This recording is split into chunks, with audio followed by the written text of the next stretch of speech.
they're off. Oh, off slowly there was 8 weeks long. 8 weeks long. Was away from the gate, a couple of lengths behind the rest. Colton goes to the lead. There's Lorenzen moving up and on the outside. Take the edge. Now recovering from the miscue at the start is 8 weeks long. Was four deep into that first turn. Sea Tiger drops in fifth. He's 5 lengths from the front.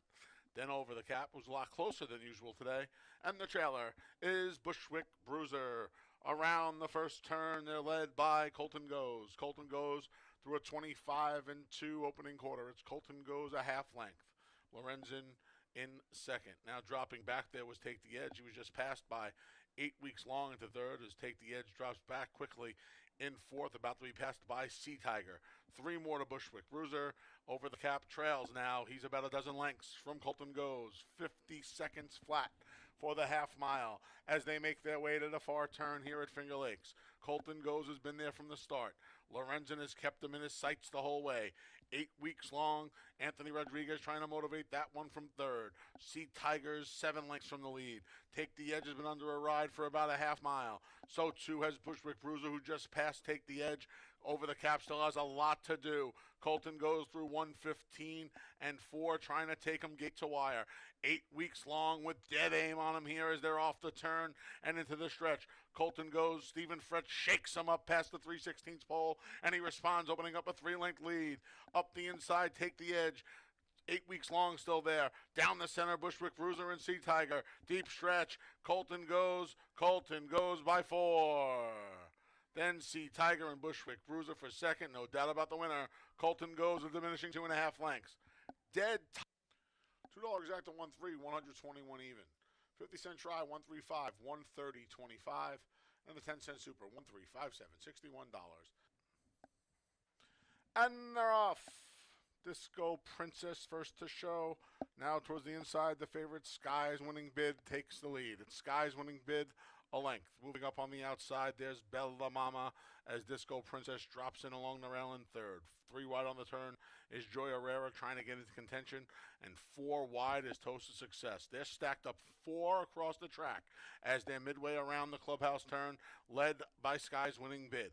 Sky's Winning Bid now confronted by Joy Herrera. 3 deep, Toast of Success as Bella Mama backed out of there along the rail. In fifth is Disco Princess. 25-1, a contentious but not quick opening quarter for Sky's Winning Bid. She has it 3 parts of a length.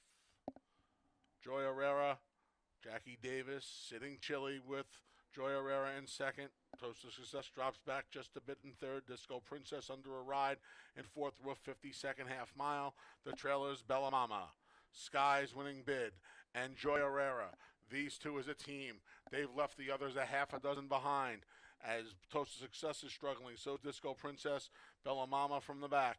They're making their way to the top of the stretch now. Sky's Winning Bid, Joy Herrera, Jackie all over that one through 1:15.75. Sky's Winning Bid, Koa patient now as they come off the turn and into the stretch. Sky's Winning Bid floats a bit wide there as Joy Herrera drops back a bit, and now Joy Herrera starts to lose ground. Sky's Winning Bid coming down to the 16th pole has this well under control. It's Sky's Winning Bid. She can name the margin herself. She's 10 in front and really finishing up nicely here. It's all Sky's Winning Bid. We'll call it 15 at the end. Joy Herrera was second over Bella Mama, rounding out the super. $2 double 1-1, 55 even. $2 exact to 1-4, $3.70. And they're off. Christmas dinner from the outside draw shows first. There's Investment Grade and Between Crosstalk. These 3 have opened up 3.5 lengths on Keen Dancer, who moves up the rail into fourth. The favorite, Sabrine's fifth. She's 6 or 7 from the front. Then we come back to the duo of Coffee Futures and In Traffic. Christmas dinner backs off as Crosstalk and Investment Grade go on with it.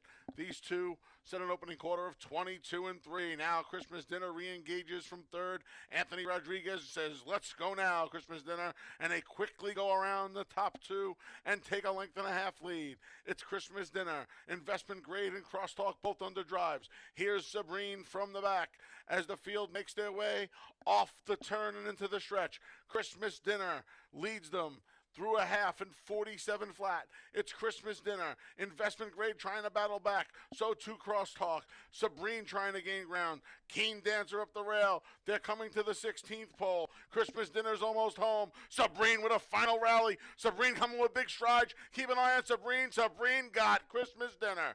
Sabrine a length. Then $2 double 1 5, $4.40. $2 exact to 5 7, $18.40. 50 cent try, 5 7 4, 31 12. 10 cent soup. And they're off.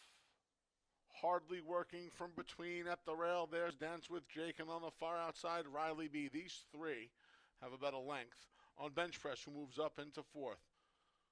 Now, Anointed Spirit's trying to find some room, getting bounced around there a little bit, was Anointed Spirit, as well as Reunion Tour. And at the back is She Speaks Well, widest of all and avoiding all the traffic. In the meantime, Riley B's opened up a 3-length lead. It's all Riley B through a 25-1 opening quarter. Then Dance with Jake and Hardly Working are battling it out for second. Bench press, 3 wide, fourth, 8 lengths from the lead.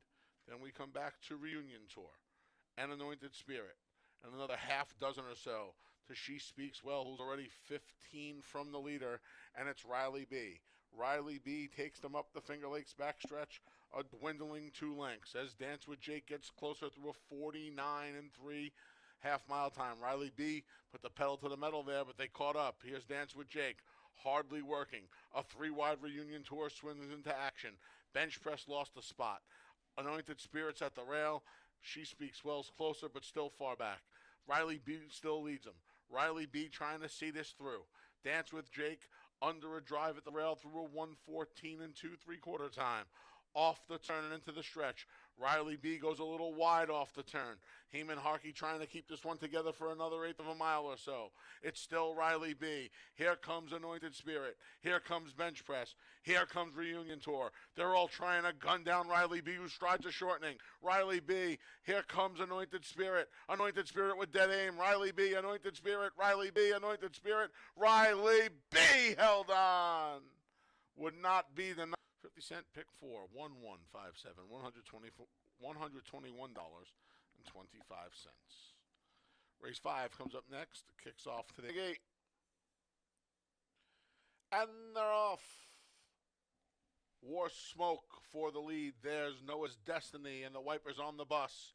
Along the rail is Ripe for Mischief. Then we come back to BC Glory Days, who's just inside of Chasing You. The trailer, Zuka Race, compact field. He's just 4.5 from the lead. Noah's Destiny, the leader. Noah's Destiny, 3 parts, now a length. Ripe for Mischief up the rail to move into second. Then the wipers on the bus about to be attacked on the outside by BC Glory Days through a 23-3 opening quarter. Noah's Destiny. Right to his throat latch comes the wipers on the bus. 3 wide in the offing is BC Glory Days. From the back, War Smoke revs up. So too the Zuka Races. Ripe for Mischief leaves the scene. Chasing You's last. BC Glory Days is first. He just hit the front. BC Glory Days through a 47-2 half mile. Along the inside, trying to re-rally is Noah's Destiny, the huge price. Down the center, here comes Zuka Race. The field makes their way past the 8th pole. It's still BC Glory Days down the center of the track. War Smoke, Zuka Race is there. Ripe for Mischief, re-rally. Where's this coming from? Ripe for Mischief coming back for more BC Glory Days. Ripe for Mischief and BC Glory Days. $37.50. 10 cent super, 2413, $17.75. 50 cent pick 3, 572, $21.75. Last to load's cruising to win. They're in the gate and they're off. From the outside, there goes Bella Voce to the lead. Bella Voce and Cabracoa are going to take control of things right away, and they quickly spurt away to a 3-length lead. Exodes on the chase, as well as Long-Legged Queen. Between horses, there is Flute Song.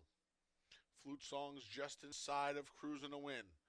Come back 3 lengths to Nurse Bunny, who's joined by Intentious. The 2 at the back are Major Mayhem, and Shishi Shadow 22-3 as Bella Voce moves right along on the front end. Long-Legged Queen gives chase in second. Exodes starts to backpedal a bit in third. Then we come back to Flute Song at a big price in fourth. And 5th is Intentious. Off the turn and into the stretch. Bella Voce Long-legged Queens in with a big upset chance here. Bella Voce, stride starting to shorten past the 8th pole. Long-legged Queen and Harkey keep coming. Bella Voce finds another gear. Long-legged Queen, Bella Voce, long-legged Queen, Bella Voce by 3. Bella Voce just too good today. Then it was long-legged Queen, Intentious, $2 double, 2-8, 19-20. $2 exacta, 8-7, 78.50. 50-cent try, 879, 108, 12, and the 10.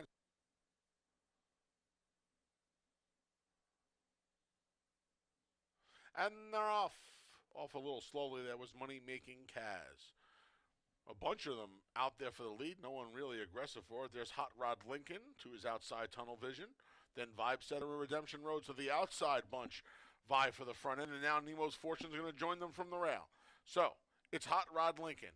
He has tunnel vision to his outside, Nemo's Fortune to his inside, and a 4-deep Redemption Road. Moving up now is Blue Lieutenant into 5th through a 23 and 1 opening quarter.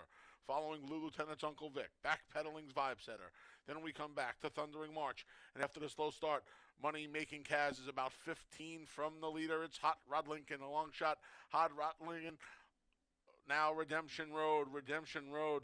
And Kevin Navarro took a peek back. He better look inside because Nemo's Fortune just cut the corner. What a move there by Jose Baez. Nemo's Fortune saved all the ground, cut the corner, and made the lead off the turn and into the stretch. 47 and 1.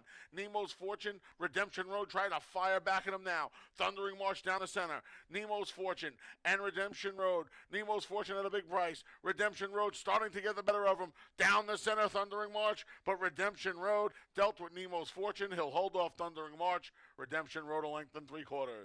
Got tight for second, maybe third. 9-4, 176.87.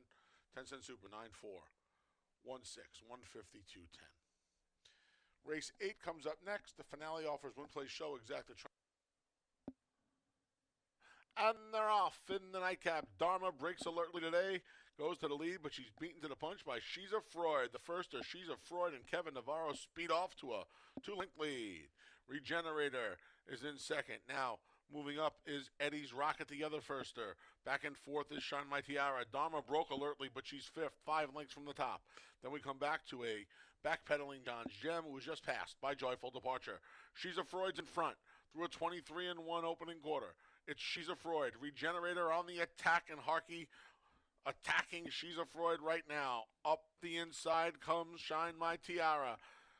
Eddie's Rocket leaves the scene. Joyful Departure up the rail. Dharma's going to have to do a lot better from there. She's starting to gather momentum, but she's still 8 or 9 from the front, and She's a Freud still has the front. She went 47 and 2. She's a Freud is on her way to a 3-length lead. Regenerator, Shine My Tiara. Now Dharma gets underway. Past the 8th pole, first one there was She's a Freud. Dharma is our only challenger right now, and she's not really much of a threat. At the 16th pole, She's a Freud just kept on going. Good-looking debut for She's a Freud. She won it by 5.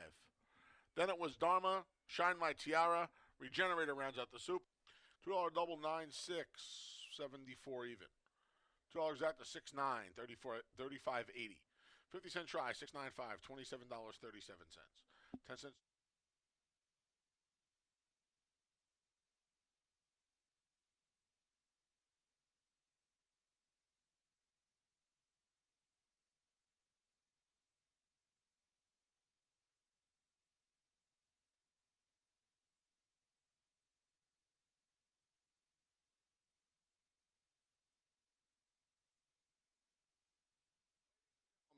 To honor America, please stand for our national anthem.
Good afternoon, everyone. Welcome to Finger Lakes Gaming and Racetrack. I'm the track announcer, the Big A, Anthony Stabile, welcoming you as we wrap up week number 9 here at Finger Lakes. Track is fast. Temperatures in the mid-80s. Sun trying to fight its way through some clouds right now. Got a little breeze. You see Old Glory completely unfurled.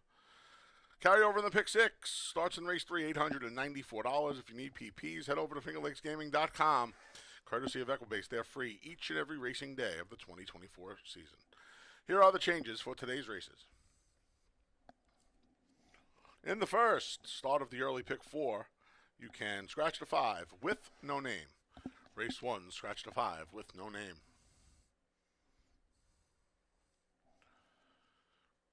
Race 2, a rider change for the 7, Sharpoon, to Dalton Brown.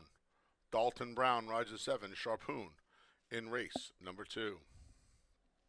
Race 3 starts the pick 6 with the carryover of $894.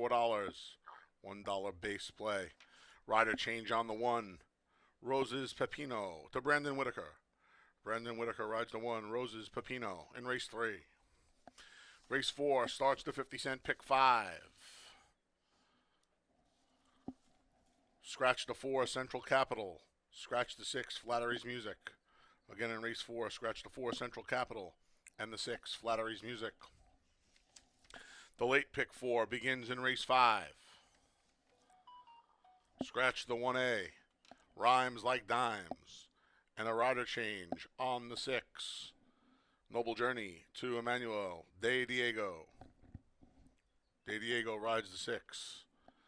In race 5 and scratch the 1A, Rhymes Like Dimes. Race 6, there are no changes. It starts the final pick 3 of the afternoon. These changes in race 7, the start of the late double. Scratch the 3, Barfly. Scratch the 3, Barfly. Rider change for the 1, Stewie, to J.M. Rohina. J.M. Rohina rides the 1, Stewie, and a rider change on the 5, Action Point, to Brandon Whitaker. Brandon Whitaker rides the 5, Action Point. Those changes in race number 7. And in the finale, race number 8, scratch the 5, Holy Matrimony. Scratch the 6, Smokin' Alone. Scratch the 9, Margarita Sunrise. Rider change for the 8, Conformist, to J.M. Rohina. J.M. Rohina rides the 8, Conformist, and scratch the 5, 6, and 9 out of race number 8. Once again, temperature right around 82 degrees. Sun trying to fight through the clouds. We got a fast track and a pick 6 carryover of $894 that starts in race number 3. Coming up next, the wacky Wednesday edition of Takes from the Lakes with my man Dave Mattice.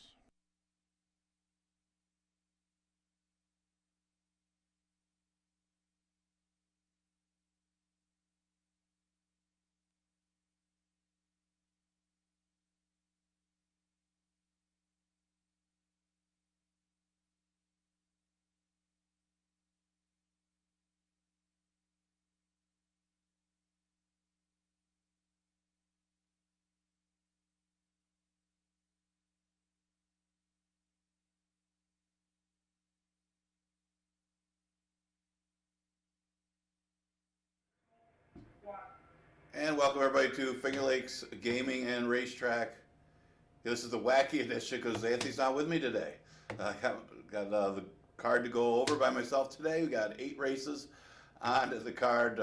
Next week is going to be a big week because we start off July 4th. We changed the schedule a little bit so we could run on the 4th of July, and we're going to dedicate it to the Great Funny Side. Do I feel a little bright today? The 4th of July. We're going to run Monday, Tuesday, and Thursday next week. Going to be off on Wednesday. So a little different schedule next week. Of course, Thursday, all the July 4th festivities here at Finger Lakes. Got the chicken barbecue. We got a t-shirt giveaway. Talk about Funny Side. It is going to be a commemorative t-shirt giveaway for the Great Funny Side. Also, here is one of the managing partners of Funny Side, as well as Jose Santos. Jose Santos, who rode Funny Side in the Derby and Preakness. He'll be right here at Finger Lakes as part of a meet and greet. You'll be able to meet him. And, of course, you got the handicap seminar early day. A lot going on on July 4th. Man, it's hard to believe it's just a little over a week away. Looking back at yesterday, if you were here or were watching the races yesterday, did have a spill in the 7th race. John Davila, who has been a rider here for years, definitely a good veteran rider. He was involved in the spill. We wish him the best, a speedy recovery. He did, at least the early diagnosis is he does have a fracture in his neck. Doesn't look to be real serious, so we just hope for a quick recovery for John Davila. Maybe we'll see him before the end of the season. And looking at the performances yesterday, what a good day. Well, Kevin Navarro swept the late daily double. He had Redemption Road, won the 7th. Paul Barrow won 4 races the day before. She's a Freud for John Buckley. I think it was a first-time starter for Buckley. Buckley's won with a couple of them over the last couple of weeks. But Kevin Navarro, another 2 wins. Kevin Navarro's been riding really well. It's been red hot lately. Let's see, the big upset of the day yesterday was Colton Goes right in the first race. It was Julie Smith and Stephen Frett teaming up at big odds of 12-1. Man, what a good claim. She got another one today that she claimed last year. That is an interesting one. I think it was Victory Built. See how that one does. The best race of the day was won by Dana Saul and Jose Baez. Oh, man, that one was the closest one. And hopefully we'll have some real nice races today and good finishes. Looking at the card, it's not one of those cards where you're going to get a lot of 2-5, 3-5 shots. Some competitive races today. Maybe we'll see some good payers in the pick 5 and pick 6. Well, fast racetrack today. The first race, 11-9 claimer that goes 6 furlongs. We do scratch the 5 with no name. Yeah, I think that changes the race a little bit because I thought he would have a little bit of a pace presence in race number 1, considering it's 6 furlongs. Now it's interesting because you got some tactical speed horses. I thought McDonough could be part of the front line here. Yeah, not great at 6 furlongs. Then again, he's 1 for 9 in his career. Just the 6 furlong races, he was kind of up against it against some tougher horses. But his last race was probably his best race, going 5.5. And he ran against, he's got the Jack. He's expected to run well in the top 3 there. It's just he's got the Jack off the layoff, got loose, and was the real deal. It was sharp enough off the layoff to keep going. He just gave a futile chase, I guess you'll call it, but still held on to his second place position. And that race is probably good enough to beat these. I mean, this little bit of a chase last time puts him right up close with the speed in this race. And really, there's no go get the Jacks in here. Looks tough. I'm going to use him on top. Profitability drops slightly back down to the 11-9, where he ran second, a close finish at the level as well. That was with Escape Mission. That was a good effort by Profitability. He hasn't run that bad of a race, considering that last race was against allowance horses. Kind of ran his race. It just was against a little bit tougher. I don't think it was a great 2 lifetime allowance race, but still better than these, and that's why you see him lose it by a few extra lengths. He's just not quite good enough to beat the 2 lifetime allowance. This looks like the level that he fits, and looks like a level that he can win at. He should be right there against the 11-9s. And it'll be interesting because his running style is more of a sit, stalk, and make a run. I don't see him that far behind the pace here because there isn't a lot of speed in here. I mean, you got a Mortgage Rate would be the other one with McDonough. I would expect McDonough to be aggressive here and go right to the front end. And there's more reason to like him. I think the scratch of With No Name does factor in because I thought With No Name had a little bit of tactical speed that would factor into the pace. Now McDonough could get out there with Mortgage Rate, and the pace isn't going to be that fast. We'll get first run on Profitability. And that's the other thing, Mortgage Rate. How aggressive is he? He doesn't have a lot of speed. The day he won, he wasn't that far back. He took over and was able to pull off a minor upset. Well, minor upset, went off at odds of 15-1. Was over his head, a lot over his head last time. And the big thing is, I mean, you look at that race and it's the He's Got the Jack. You compare it to the He's Got the Jack race, and this the Uncle George race is a lot tougher, I guess. But you look at Profitability's last race; it was the same race, and Profitability ran a lot better than Mortgage Rate. I mean, they're all chasing, and just neither of them fired. They're both in just way too tough. So the drop in class, the slight drop, helps Mortgage Rate. The other one to consider would be the Inside Horse, but it looks like this is going to be used as a tightener for that horse. You always say that, and then you see the horse run well. Udamaro's been off since November and does want to go long. I mean, the big question is going to be the distance. I mean, half to a couple real good ones, but they're both routers. I mean, Papa Shot and was a Sharp Star was the greatest stakes winner, but they're all route. I mean, that's the big thing. You see the damn side with AP Indy, all route. So we'll see. You know, maybe the horse can hit the board, but I would think you'll see better things from Udamaro later in the year when he tries going long. Okay, second race. A maiden race that goes the distance of, what we got, 1.16 miles. This was a tough one, and I went with a little bit of a price, at least morning line wise. 5-1 morning line on Air Force Cross. This is one of those races where the main contenders look like, you know, you have Michael S. Ferraro, M. Anthony Ferraro. So when somebody comes up to you, hey, do you like that Ferraro horse in the second race? You're like, which Ferraro horse? Because you know, all three of them play, and those are the three that I got. Air Force Cross, Solo Tonight, Lifetime Guarantee. Probably would like Lifetime Guarantee if the horse had a race. I mean, he actually ran well in his first start. Of course, that's off a layoff because he never raced before. But he's coming off a layoff again. I did like Air Force Cross. I mean, the horse has only had 4 races, and his second race was the only good race that he ran. And the second race, though, is good enough to beat this field, so I'm kind of zeroing in on that one. What's interesting about the horse, his next start was an off-the-turf race, but his last race, I mean, the horse isn't bred. First of all, the horse isn't bred for turf at all. There's a little bit of turf, but really not much for turf breeding. I guess being a New York bred, maybe take a shot in the turf maiden claimer. They're not the toughest of turf races.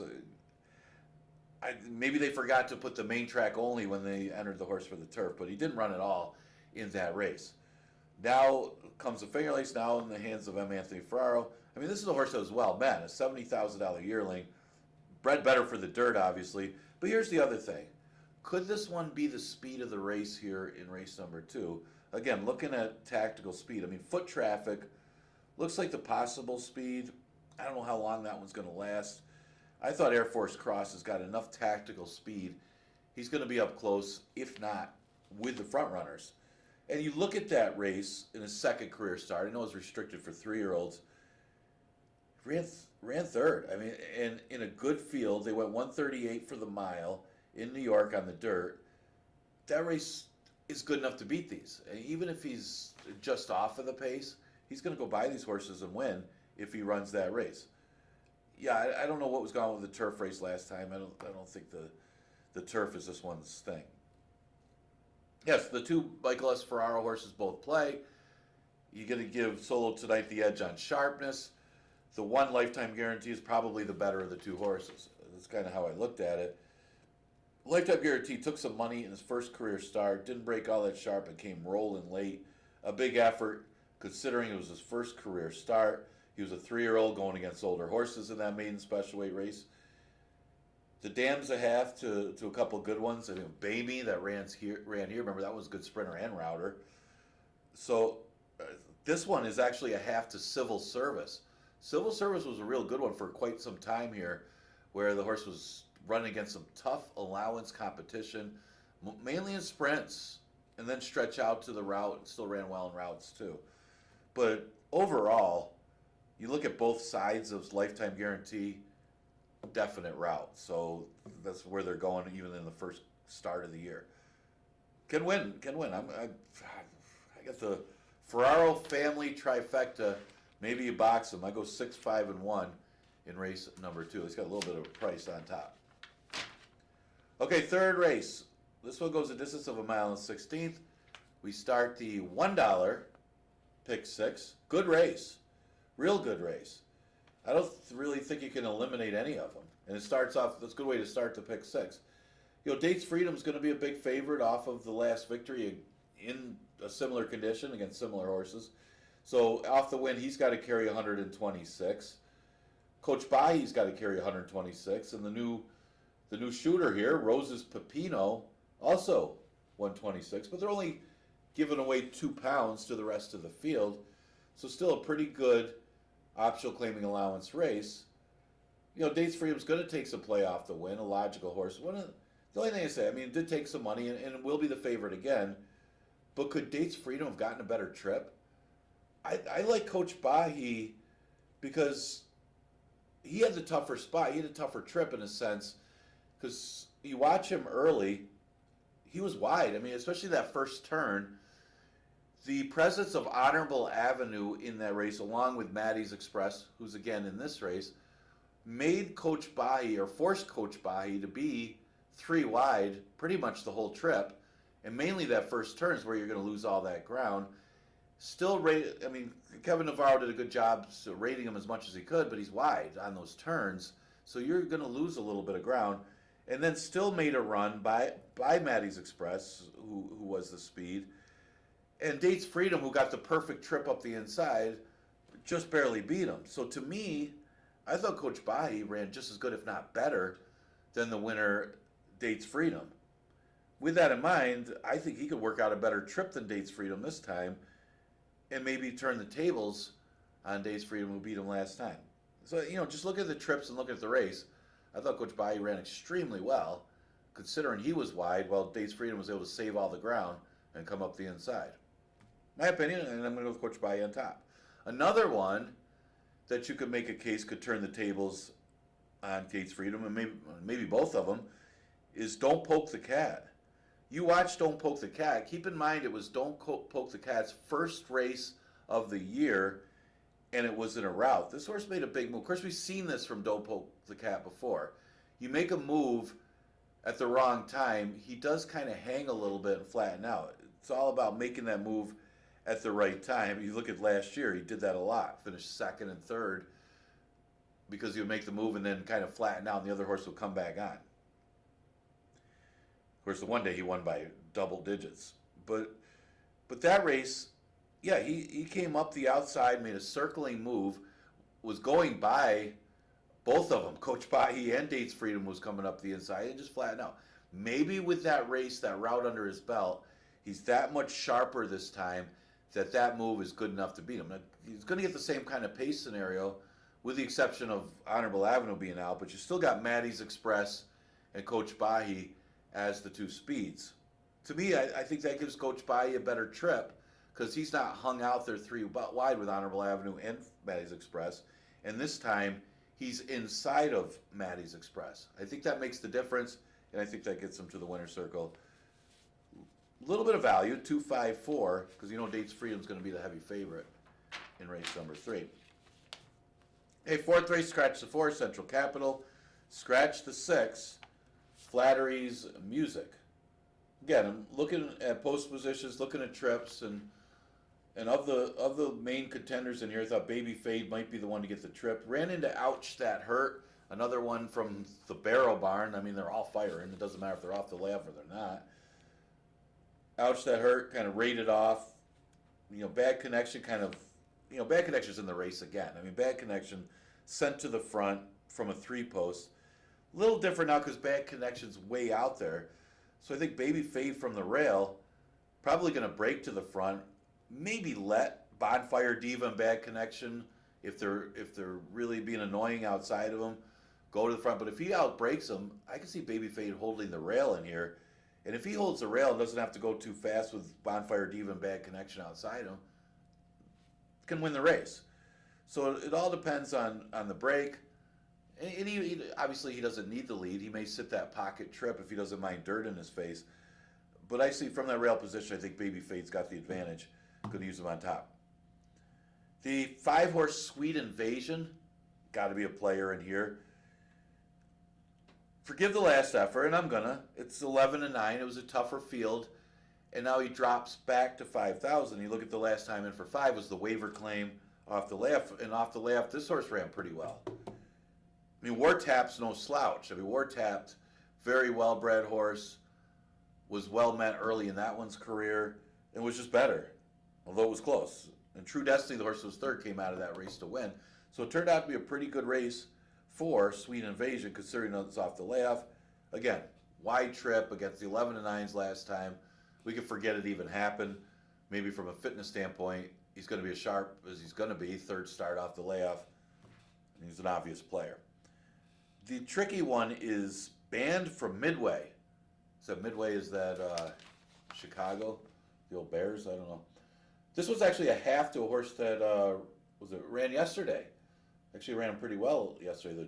I don't even know how to say it right. Joy Arara ran pretty well for these connections yesterday. So, 8-1 seems a little high for this horse coming from Belterra, just because she's running competitively there. She just won pretty easily. I mean, I don't know what was behind her in that Belterra race, but it wasn't like it was a ridiculously slow time, and she was competitive against the bottoms there. And this race isn't that much weaker than the field that she just beat. That you got to consider her. She's in very good form. 8-1 morning line. She's throwing in on a ticket. She's got to be played. I mean, the numbers aren't bad. They match up. I'll throw in the 3. The New Miami is we do have an appearance by Ramon Vazquez, one of the best jockeys in the country. He's got to consider using him. He's going to ride for his father. You see Ray Lou come in once in a while, ride for his father.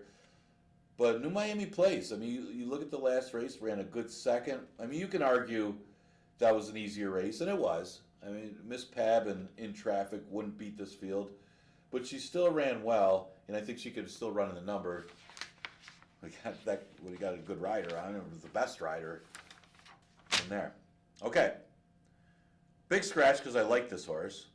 Scratch the 1A, Rhymes Like Dimes. We got Rhymes Like Dimes. No, actually, I can't rap it all. Fifth, it is an allowance event, though, and we got D. Diego mentioned John DeVille is going to be off his mounts. Probably going to miss some time with a fracture in his neck. Obviously, we wish him a speedy recovery, and we do hope to see him riding before the end of the year. Emmanuel Di Diego will take up the mount on Noble Journey. I think you can actually draw a line through Noble Journey's last race just because the way that pace flow went, he was caught chasing. I like the pace flow here for CJ's Grand Slam. I mean, this is a horse that just hasn't gotten his way this year in a sense that he's caught some other good speed horses at some good fields. There's a lot of speed in that race. His first start off the layoff, forced to kind of press, and it just set up for Pompous Prince is what it did. His next start, things just didn't work out. Stone Guitar beat him to the punch, got the lead. Unless it was the intent to rate, if it was the intent to rate, it certainly didn't work. Because he got bottled up behind horses. He got stuck in there behind Stone Guitar, the leader. So it was a little tight, and the dirt kicked in his face. Certainly, that doesn't help. When you got horses that like to be in the race early, if you're going to rate them, you want to be on the outside where they could see. And, without that dirt in his face or the horse right in front of him. Some horses are like that. They don't like that. And I think CJ's Grand Slam is one of those kind, at least from watching the last race. I think today, from his post position, even though he's inside of Bowing Snowman, and Bowing Snowman can be pretty quick, I think he can hold the rail. Now, if he doesn't break all that well and Bowing Snowman gets a lead on him and crosses over, it's not good for CJ's Grand Slam. I don't think he's going to win. But I think if he holds the rail on Bowing Snowman, can deal with Bowing Snowman, they don't go that fast. I think he can hold off the closers, which to me are Tacony Road and Noble Journey. Tacony Road, been running a lot this year, but always firing. I mean, last race was good. Ran second to just a horse that's sharp. I mean, Doc Advantage is supposed to win that race. Looked good, beating Lifetimes. That was actually an easier field than Doc Advantage just beat, so he's going to win. Tacony Road ran well to be second. It was an easy exacta. I don't know why the horse was 11-1, maybe because Doc Advantage was a heavy favorite. But 2 straight seconds. Again, ran behind Stone Guitar that race as well. Gotta like him in the money anyway. Although I like the other half. I mean, Rhymes with them both in, I probably would have took a shot with the entry on top for the Murph. I just like the other one better. Noble Journey. Yeah, you look at the race in the slop, although maybe aided by the off track a little bit. Ran second to New York Anthem, the stablemate. And New York Anthem has been razor sharp this year. New York Anthem's a better horse this year. And for Noble Journey to run second to him was a good effort. Again, you can find reasons to kind of at least forgive the last race because was forced to be a little closer because Stone Guitar was getting away on the front end and the speed just didn't back up to him, and he had to stay close. And when you're doing that, you're using the horse a little bit more to chase than you are when the race flow goes your way when you're sitting back and making a run. And that was the case with Noble Journey last time. I could see him bouncing back with a good effort. Go to 3-1-6. Although I don't want to upset the Mullers, to give an honorable mention to Bowing Snowman. You know how much I like that horse. 6th race, a 5,000 claimer that goes a distance of 6 furlongs. Yeah, logical horse in here I thought was Winning Drive. I mean, why not? I mean, the horse just ran at the 11-9 level and ran well. I guess the question is why the drop after the good effort? Because it's not like the horse ran bad. You know, I guess it's not the strongest of 11-9 field. And I guess they didn't pay a lot for the horse, so to be in for 5. But Winning Drive, very well-bred horse, has got some past class, and is supposed to beat these 5,000 claimers, even off the last effort. Switches to Jackie, too, so there's a lot to like on Winning Drive. I thought a horse that might be overlooked in here and has a big chance is the 7, Follow the Signs. Another one with a little back class that's faced tougher in the past, and you can find excuses for him too in the recent races. It was a tough field for 5,000, going 4.5 anyway, 2 back, and then last race ran into Old Man Winner, and just didn't get the pace flow either. Just kind of ran evenly. I think this field, and plus it's the 3rd start of the year for Follow the Signs, that you're going to see this horse run competitively in this spot. There's horse, I would obviously like Mass Marauder if he wasn't off the long layoff. Dana Saul, I just mentioned Dana Saul and Jose Baez, they teamed up for a win yesterday. And I can see this horse winning. Again, he's better than most of the horses in this field, just on class. It's just a question of fitness in the layoff, because it's not like it's a layoff since January. This horse has been off since August, 11 months away. But again, better than these horses. If he runs his race, he could come rolling late. And you know, he does need a pace. And there's a question of pace in here. Does Victory Built get the lead? I mean, I don't know what to do with Victory Built, to be honest with you. Julie Smith, again, I mentioned Julie Smith and Stephen Frett yesterday, did a great job with that horse. Horse looked really good, was much the best winner. Similar profile with Victory Built. Horse has got a lot of class. I mean, was running against some of the best horses on the grounds in the past, but just tailed off and couldn't beat 5,000 claimers in his last start. It's a positive that she's running the horse for the waiver claim.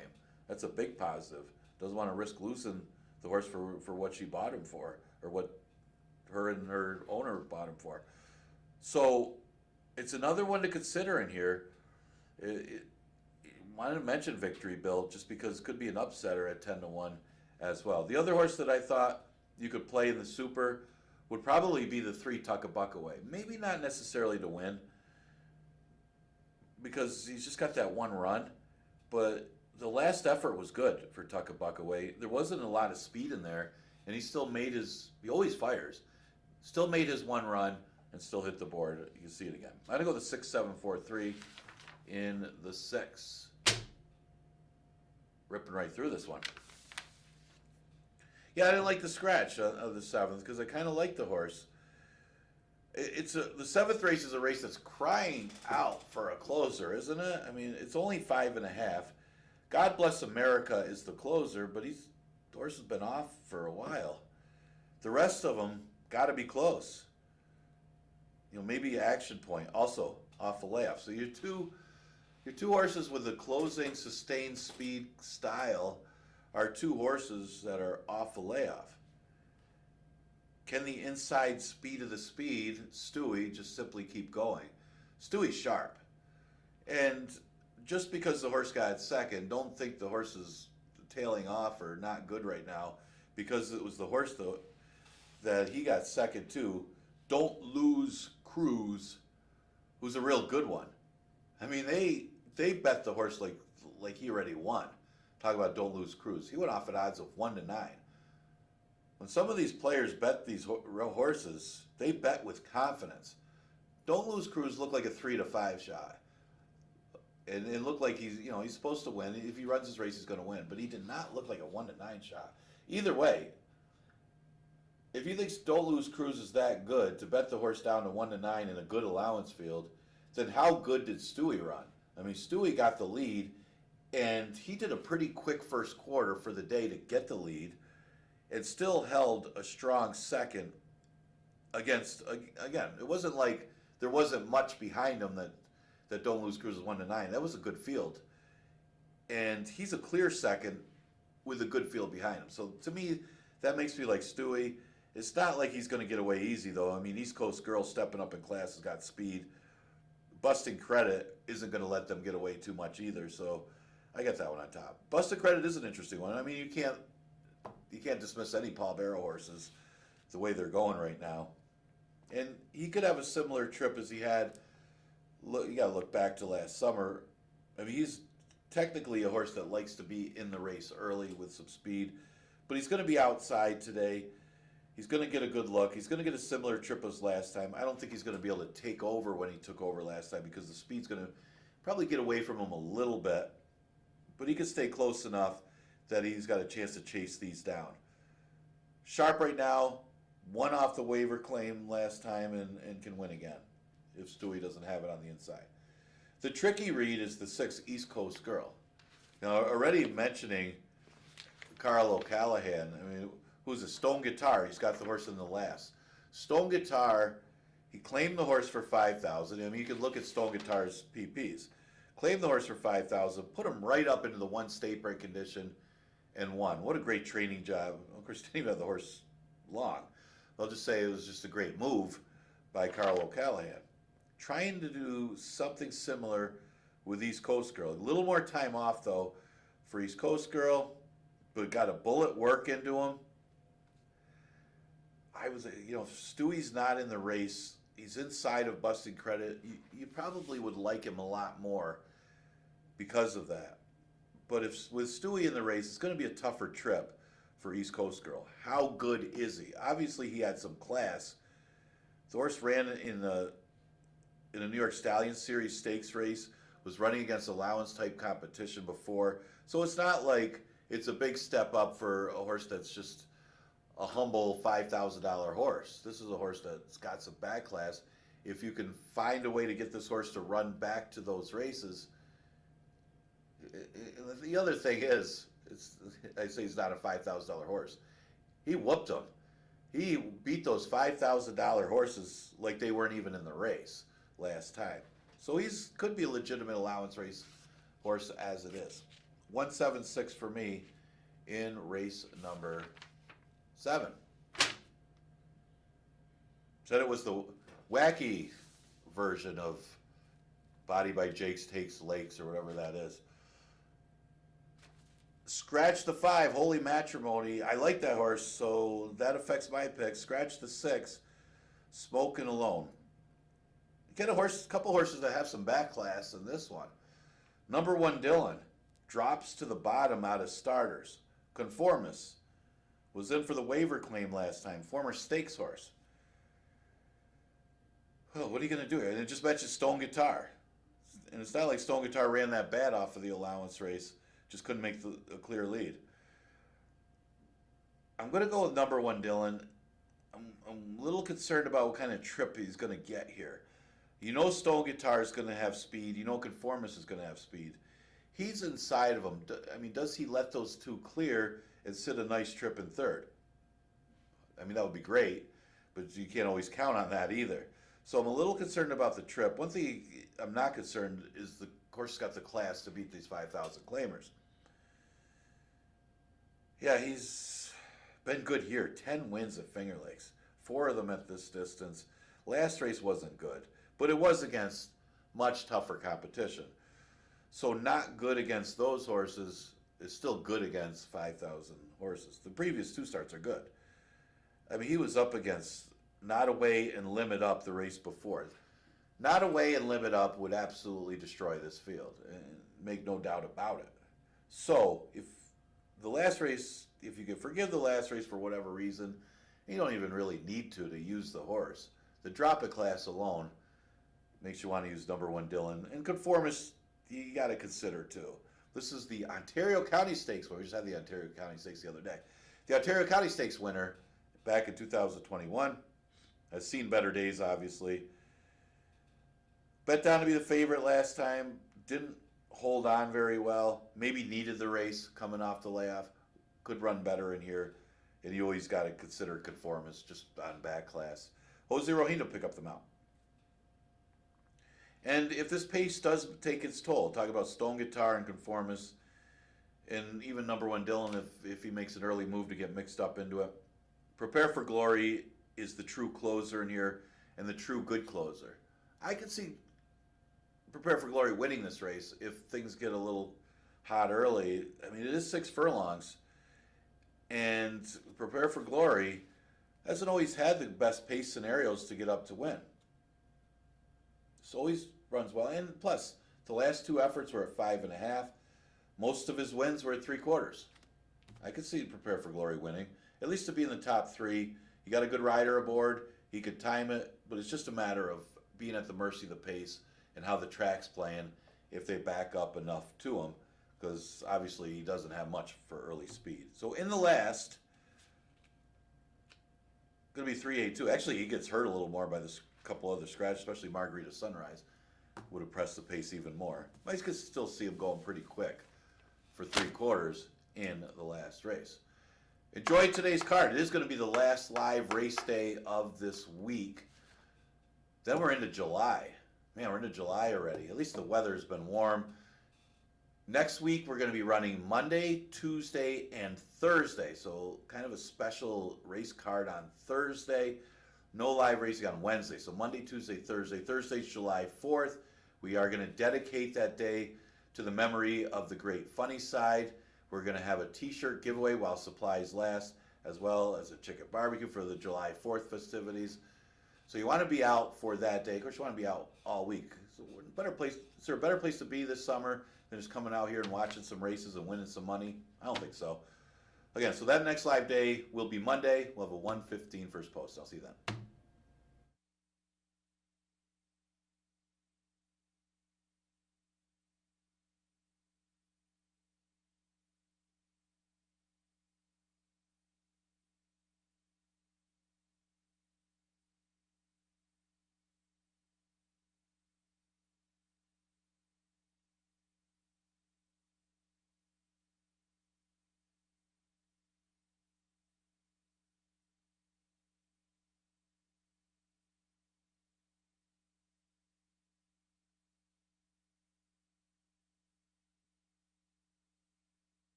The field for race 1 is on the track.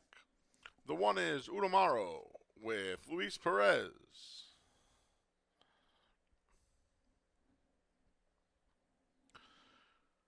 The 2 is Mortgage Rate with Emmanuel De Diego.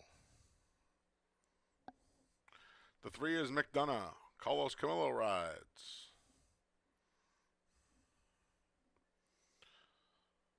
The 4 is Drinking Solo with Jackie Davis. You can scratch the 5 with no name. And the 6 is Profitability with Kevin Navarro. Field of 5 going 6 furlongs. Welcome to Finger Lakes as we wrap the week with this Wednesday card on the Big A Anthony Stabile. High atop the finish line here.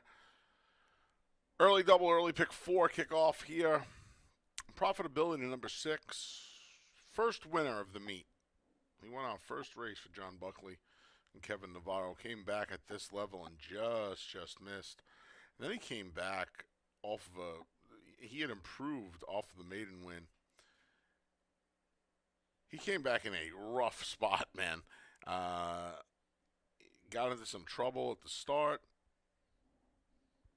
And he still ran pretty well behind Uncle George and Stars and Stones, who was in the Ontario County Monday.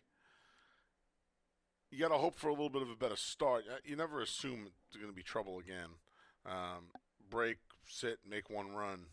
I think he's going to be tough. 8-5 right now. I put Profitability on top. The 2 Mortgage Rate was in the same allowance race off a maiden special weight win after starting his career at Gulfstream and Aqueduct. Came here, got the job done at a big price in the maiden special weight ranks. Tried the allowance race to no avail. Ralphie D'Alessandro drops him in now for the 11-2 life. This is where he belongs. He's a very nice price at 6-1. I'm surprised at that price. You're almost tempted to take him over the 6th at that price, but I think Profitability is a little bit better than him. And then finally the 3, McDonough. You know, McDonough's last race is exponentially faster than anything he's ever brought to the table. And it was a good effort.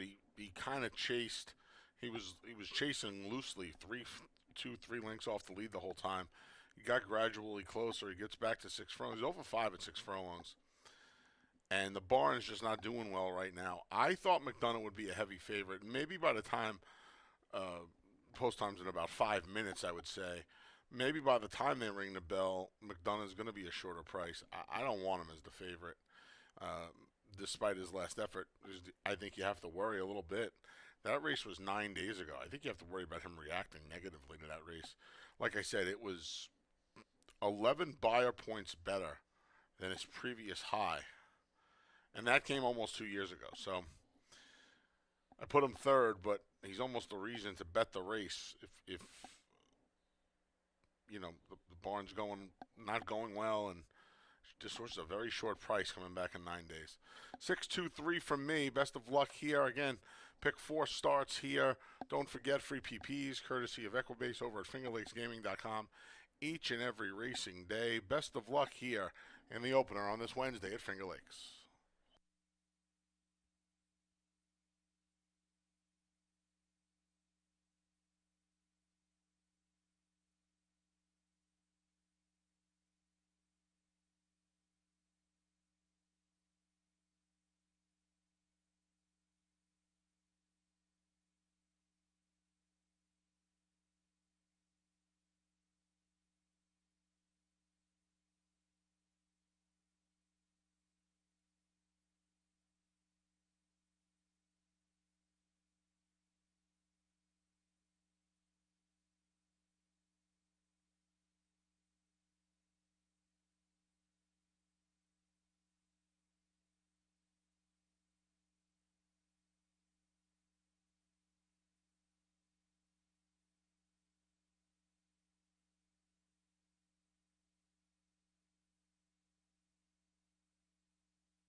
Post times in a minute. 1 minute.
The field for race 1 has made its way to the gate, and it's post time. Set the kick off the Wednesday card. Early pick 4-time Udamaro goes in first. Here's Mortgage Rate.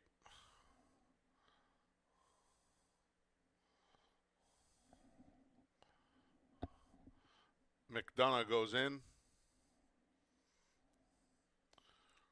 Drinking Solos next. The last to load is your current favorite, Profitability.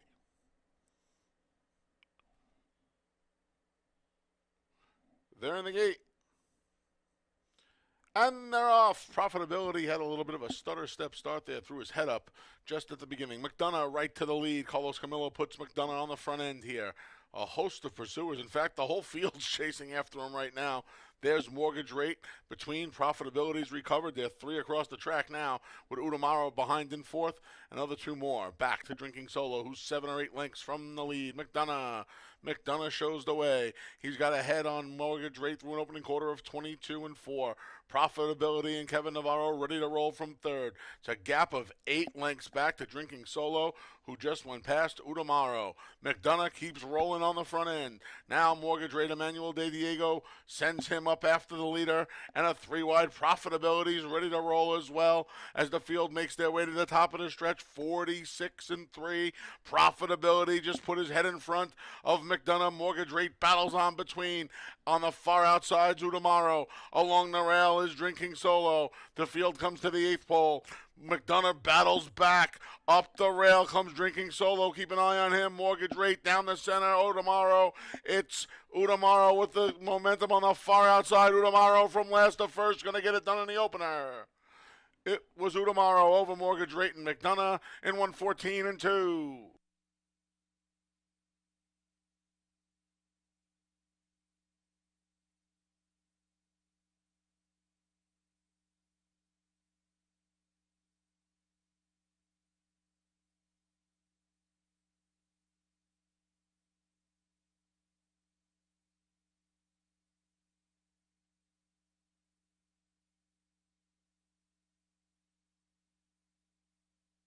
Number 1, Udamaro was first. It's a photo for second.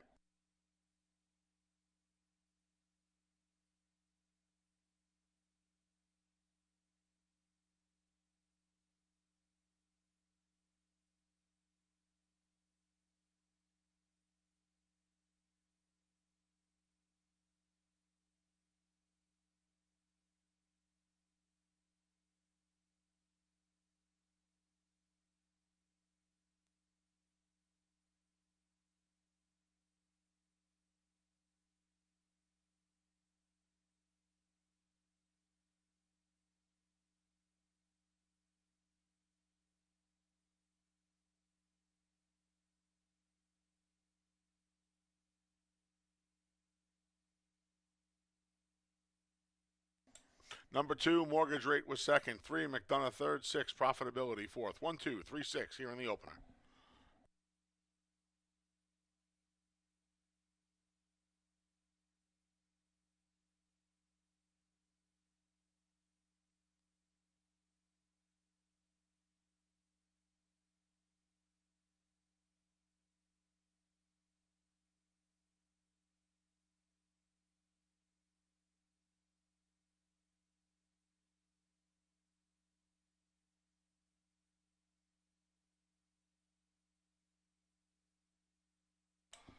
Returning to the winner's circles, the number 1, Udamaro.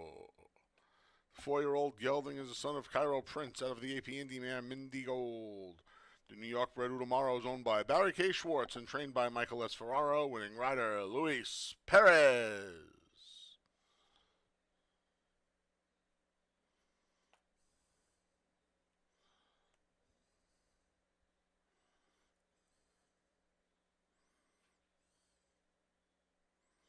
The first is official. $2 exact on 1 2, 92.50. 50-cent try, 1 2 3.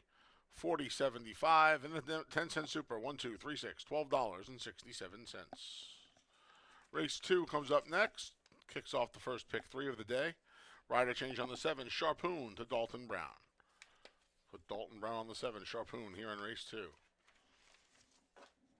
Post time for race 2 is in just over 22 minutes. Don't forget, folks, special schedule next week in honor of Independence Day. We'll be racing Monday, Tuesday, and Thursday, dark Wednesday next week. Racing on Monday, July 1st, Tuesday, July 2nd, Thursday, July 4th, and it's not only Independence Day, but you should make your plans to join us on July 4th as we remember the one and only Funny Side on Funny Side Tribute Day here at Finger Lakes Gaming and Racetrack.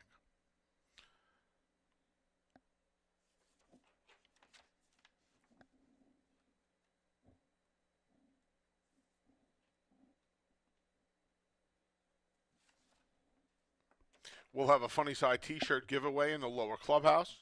There'll be a meet and greet session with his Hall of Fame rider, Jose Santos, and the operating manager of Saratoga Stable, the owner of Funny Side, Jack Knowlton.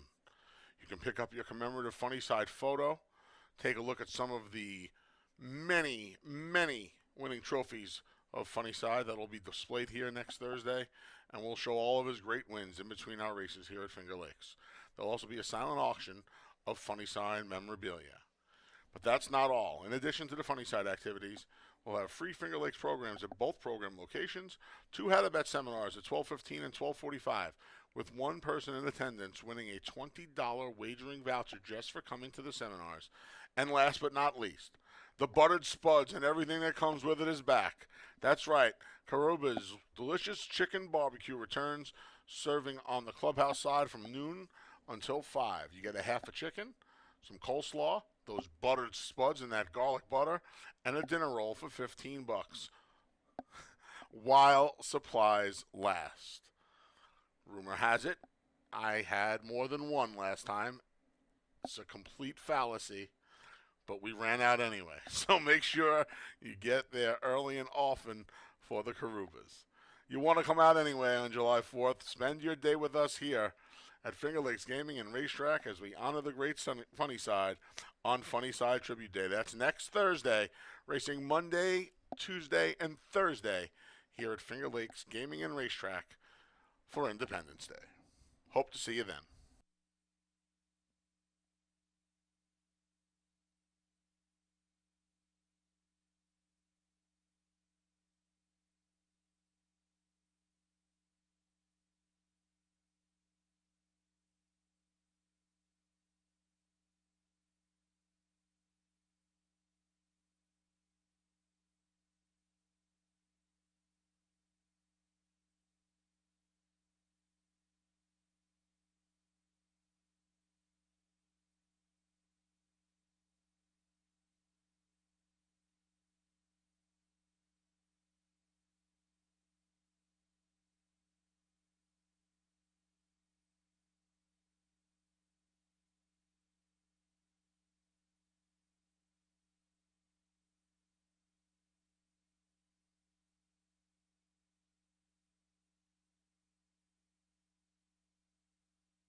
Folks, we had a claim out of race one. The number 6, Profitability, goes to new owner trainer Michael Anthony Ferraro. He won a two-way shake. Profitability to Michael Anthony Ferraro in a two-race shake out of race one.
getting ready for race number 2, and that race fell apart. It was actually a horse that going 6 furlongs for the first time. Tomorrow, you would think was just a tightener going the short race, but when they backed up, Tomorrow picked up the pieces under Louis Perez for Michael S. Ferraro to start off the card.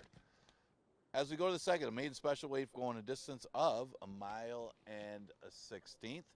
Got a few of them you can make a case for. A pretty competitive special weight race. Look at a horse with a little bit of a price in here. That's the 6, Air Force Cross for M. Anthony Ferraro. This one was a $70,000 yearling, making all 4 starts against 40,000 state-bred claimers in New York.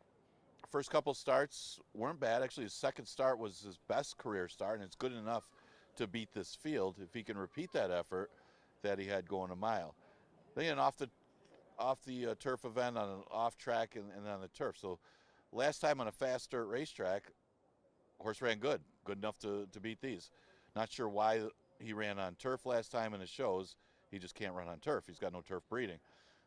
But this one's going to be a little overlooked in here right now at odds of 5-1. The 5-horse Solo Tonight is going to get some play. His Solo Tonight been right there against the maiden special weights. 2 straight races since stretching out. Creation of Adam was a good one. Got loose on the lead. That one just ran in New York last week. Was in a little bit tough, but at least was up against tougher competition. And then just missed last time to Solo Tonight, only by a neck. Little tougher field today, but obviously a player off of the recent form. Well, you'd think he's a player, but he's right now at 5-1. A lot of early money on the 4 Joe West, who will add blinkers and stretch out for the first time. Comes out of a good race, won by Eric Ridge. That one came back to beat a pretty decent 2 lifetime allowance field. Now there is some route breeding in there. You do have a Belong to Me on the dam side, so it's kind of both. There is some breeding there for the route, but Joe West getting a lot of early action on the stretch out for the first time. Again, coming out of some decent sprint races, but a little tough for the route race. The 1-horse lifetime guarantee, only making his 2nd career start and first start of the year. That didn't stop them from betting him in his first start, and he actually ran very well. It was probably best in there. Broke a little bit slow and just couldn't quite get there going the same distance. Obviously, he wants to go long with his breeding. He's a half to civil service that ran both short and long. Again, another one that look for him to be closing late. Maybe he won't find himself so far back as he did in his initial start on an off track last season. Exacta Tri Super Daily Double and pick 3 starts in race number 2.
The field for race 2 is coming out onto the track.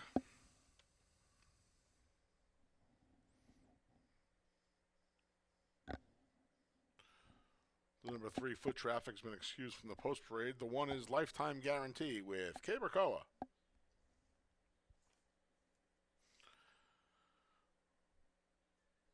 The 4 is Joe West with Andre Worry. The 5 is Solo Tonight. Luis Perez and Michael S. Ferraro look to sweep the early double. The 6 is Air Force Cross with Anthony Rodriguez.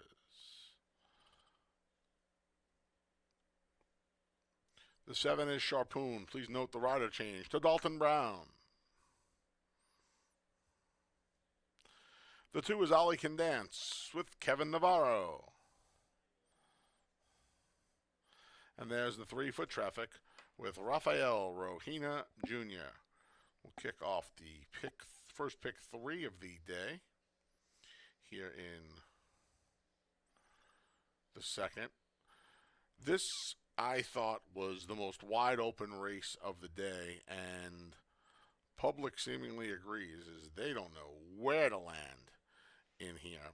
I unfortunately did land on one of the favorites here. I was hoping for a little bit of a better price, easy for me to say, on the number 4 Joe West, who stretches out off a couple of decent sprint efforts.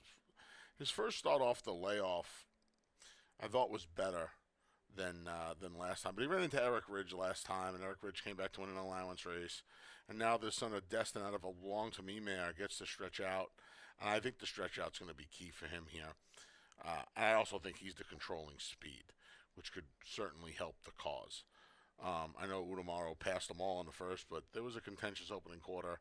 I'd like to see Joe West be able to get to the lead and be a little bit comfortable. He gets the blinkers on. The barn doesn't usually put the blinkers on often, so just 0 for 6 in the last, almost up to halfway through the year, so last 18 months. I would imagine that Andre Ward is just going to put this son of Destin on the lead today. We'll take the 4, Joe West, the 5, Solo Tonight, as Ferraro and Perez look to sweep the early double. 3 races up here. They've all been pretty good, especially the last 2 around 2 turns. A mile and a 16th today. Keep that in mind. They mid-pack moves to no avail, beating a length and a neck. Just missed last time. Race went a little slower than the race before that. Now he gets a mile and a 16th. So if the son of Solomini appreciates a smidge more distance. And then the 2, Ollie Can Dance. 2 sprints to a route off the layoff for John Buckley. And this horse's 2-turn races were pretty good last year. See if he can come back to that form. If he can, he might be a tough customer today. He's a square price at 9-2. 4-5-2 for me here in race number 2. Best of luck if you're playing that pick 3.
Post times in a minute. 1 minute.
The field for race 2 has arrived at the gate, and it's post time.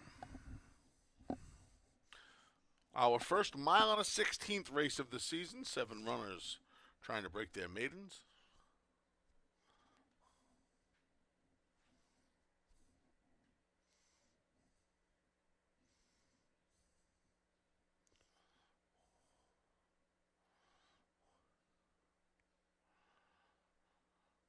And out of order load, the number 2, Ollie Can Dance will go in first.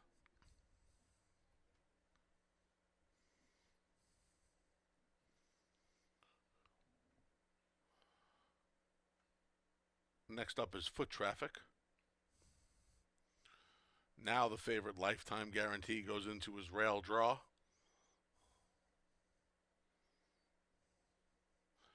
Here's Joe West.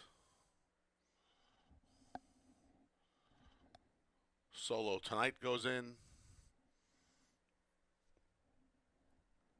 Air Force Cross. And the last to load,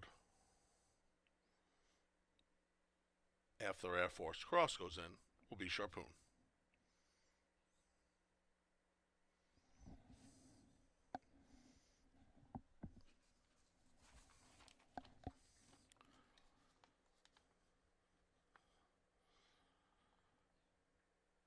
They're in the gate. And they're off. Joe West comes out of there running to his insides, the gray. Foot Traffic, and on the far outside, Sharpoon. So a big price Sharpoon going to try and cross and clear from that outside draw, and he does just that. It's Sharpoon and Dalton Brown a length. Fellow long shot Foot Traffic rushes up along the inside in second. Joe West tracks in third. A 3-wide Air Force Cross is fourth. Then we come back to Lifetime Guarantee. The favorite's fifth. He's shadowed by Ollie Can Dance.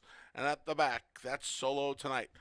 A pretty good first quarter there in 24 and 3/5 seconds. It's Sharpoon. Sharpoon a length. Joe West moves up into second. Outside of Joe West is Air Force Cross.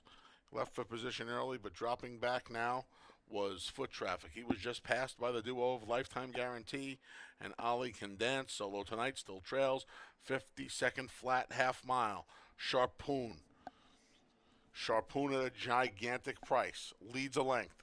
Joe West poised to pounce in second. Then we come back. In third is Ollie Can Dance. He's under a ride.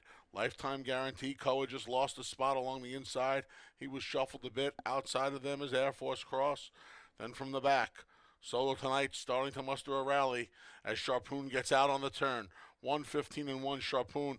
Dalton Brown having a tough time handling him. He bolted to the middle of the racetrack. It makes the rest of it wide open. Up the inside, Joe West starts to backpedal down the center. Solo Tonight, he was so far back early. Solo Tonight just stormed to the lead inside the 8th pole, and Solo Tonight's in front.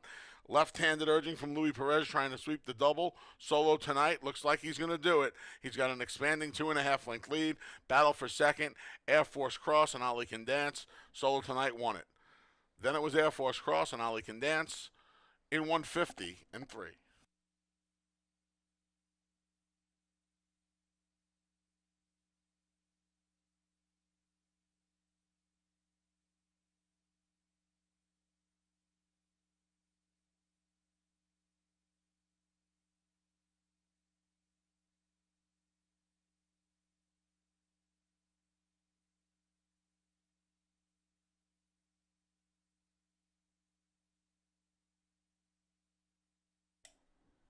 Number 5, Solo Tonight's first. It's a photo for second.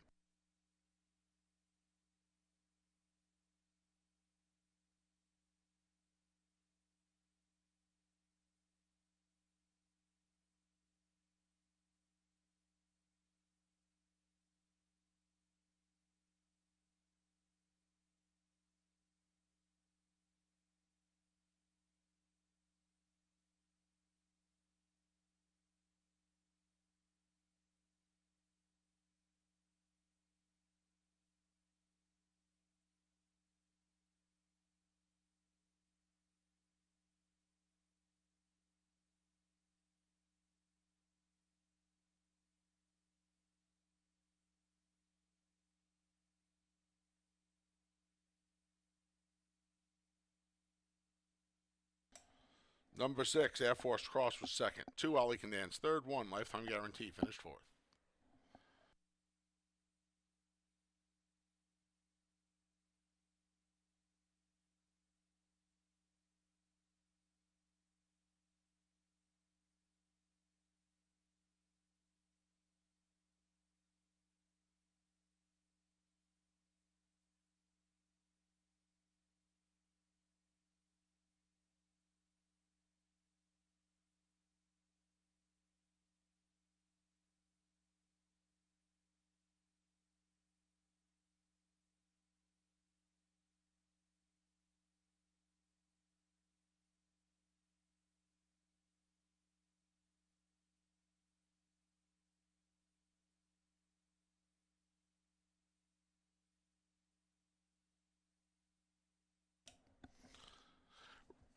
Making his way to the winner's circle for the first time is the 5, Solo Tonight.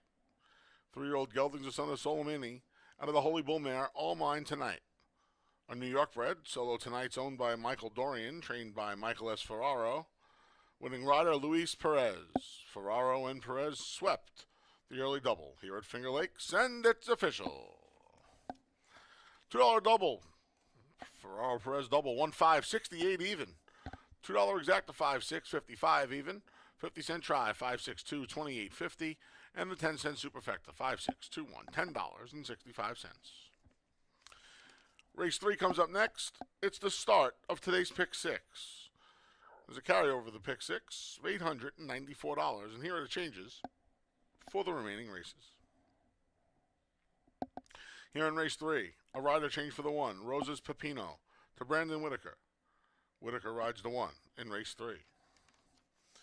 In race number 4, scratch the 4, Central Capital, and the 6, Flattery's Music. Race 4, scratch the 4 and 6.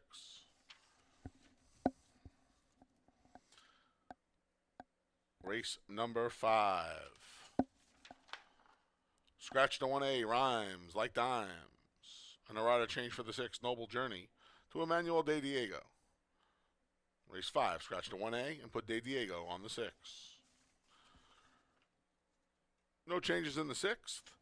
In race 7, scratch the 3, Barfly. Race 7, scratch the 3. 2 rider changes. The 1, Stewie, is J.M. Rohina, and the 5, Action Point, is Brandon Whitaker. Those rider changes and scratch the 3, Barfly in race 7. And in the finale, race number 8, scratch the 5, Holy Matrimony. The 6, Smoking Alone. And the 9, Margarita Sunrise, scratch to 5, 6, and 9. Rider change on the 8, Conformist, to J.M. Rohina. J.M. Rohina rides the 8, Conformist, in race 8. Pick 6 starts here, $1 minimum, $894 carryover. Post time for the 3rd is in just over 20 minutes.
All right, 10 minutes to post for race number 3. Actually, a pretty decent price when you consider it. Solo tonight at odds of 4-1 gets the victory. Luis Perez for Michael S.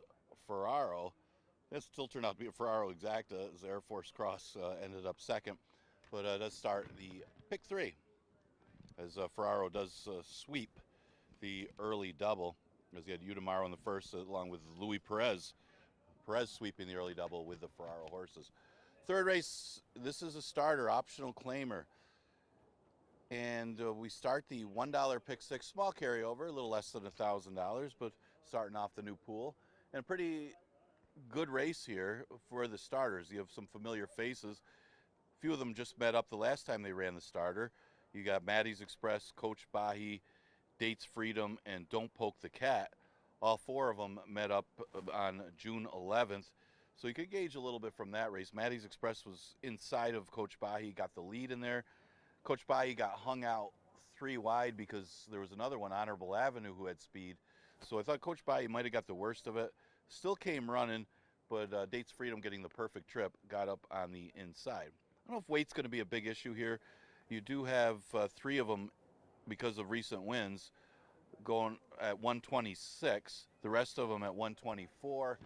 Don't see the 2-pound difference is going to be a factor in the outcome of this one. It does become a factor as these horses get more and more wins in this condition, but because they are so evenly matched.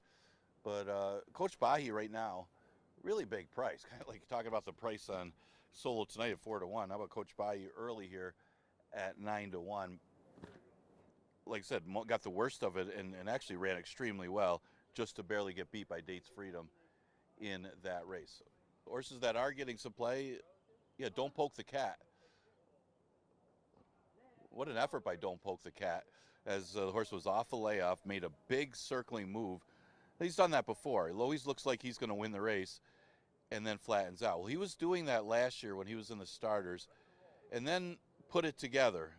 Won by double digits, gets an easier field, then tried the starter again and won. So it was working out for him as he figured something out in those couple races under the apprentice rider Carlos Barbosa.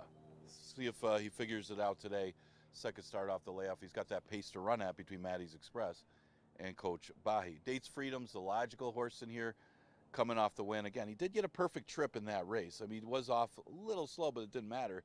He couldn't have worked out a better trip under Luis Perez. It was a really good ride, as Perez looks to take 3 in a row for Ferraro. Would be a great start and wouldn't be out of the question for Dates Freedom to do so. Of course, right now, again, not much for early money at odds of 8-1. Pick 6 starts in race number 3. Pretty good open starter condition. Goes the distance of 1.16 miles. We do have one rider change in here.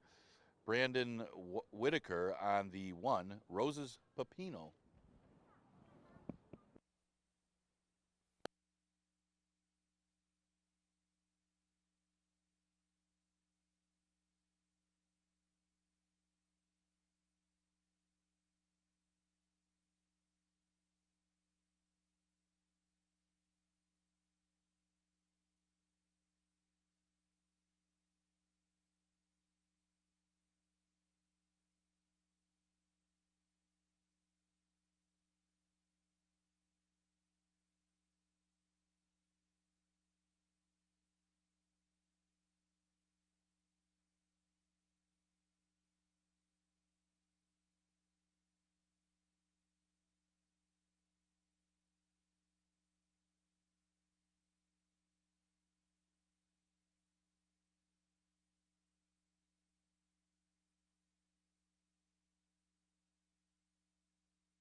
The field for race number 3 is on the track. It's the start of the pick 6. We got an $894 carryover.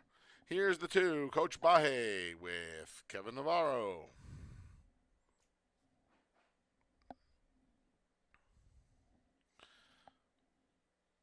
The 3 is Mary's Express with Michael DeVilla Jr.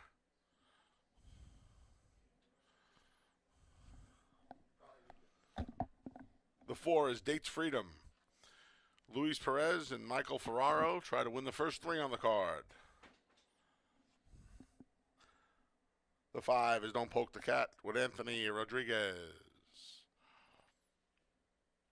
The 6 is Our Man Mike with Kay Bracoa. And the 1 is Roses Pepino. Please note the rider changed to Brandon Whitaker. A little over 3 minutes to post. Pick 6 with the carryover kicks off here. Went to the 2, Coach Bahe. He has been ultra consistent. He's been consistent for a long time. But since the layoff, he's gotten even a little faster than his races last year for John Buckley and Kevin Navarro. Just missed in his last 2 when he stretched out. He won of all things, he won the sprint, and then his forte's been going long, and he got beat narrowly in both distance races.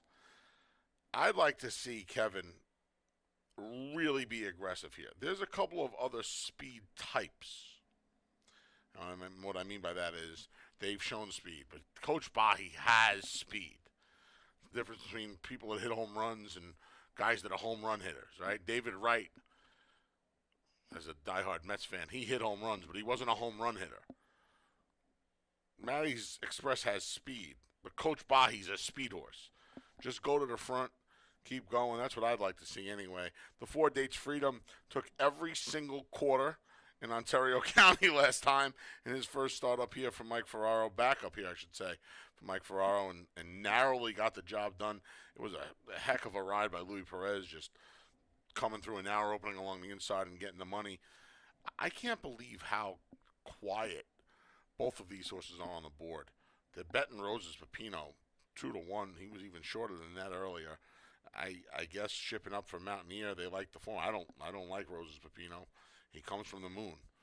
Dave, my man Dave Mattice told me that I would say they were coming from Manchester yesterday, the direction of the track. He corrected me on takes from the lakes.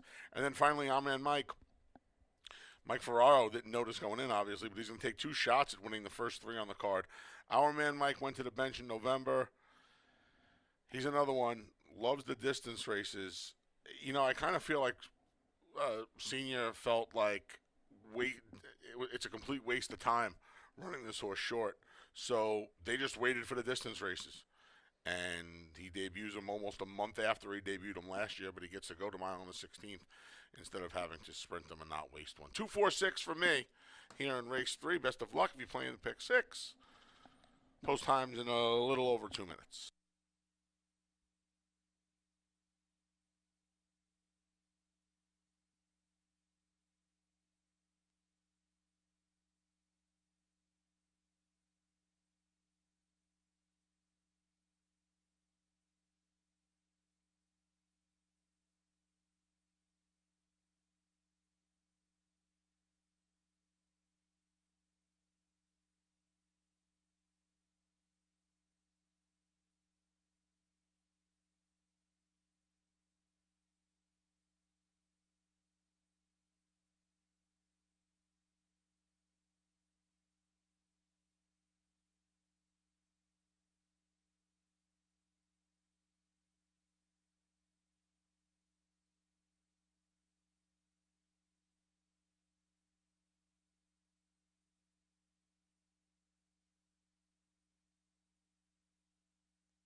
Post times in a minute.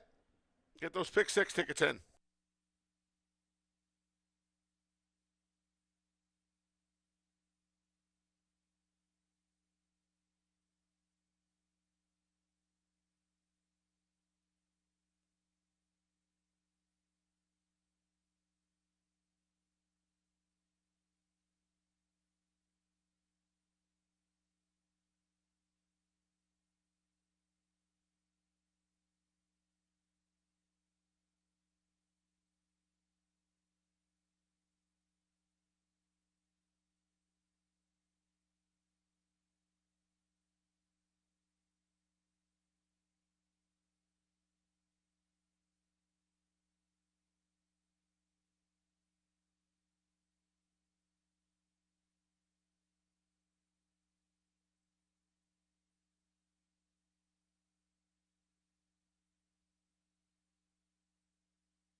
The field for race 3 has made its way to the starting gate, and it's post time.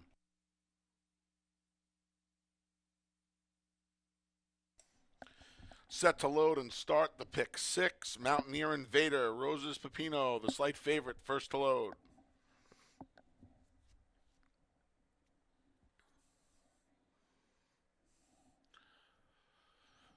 Coach Bahi's next.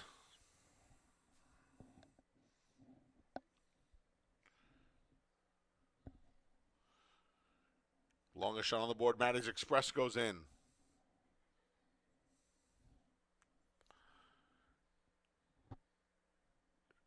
Dates Freedom's next as Louis Perez and Mike Ferraro Sr.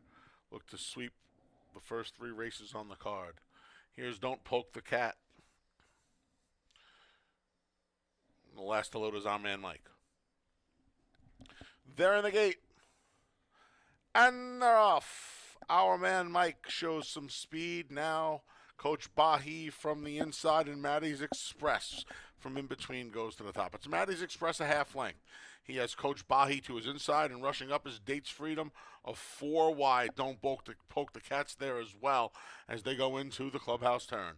Back in 5th is our man Mike after leaving for position, and the trailer is Roses Pepino. Up front, Maddie's Express has made the lead through an opening quarter of 25-1. It's Maddie's Express, a length and a half now, too. Dates Freedom second. Back in 3rd is Coach Bahi. 4th is Don't Poke the Cat. It's about 4 lengths back to the duo of Roses Pepino and our man Mike as they make their way up the backstretch, led by Maddie's Express.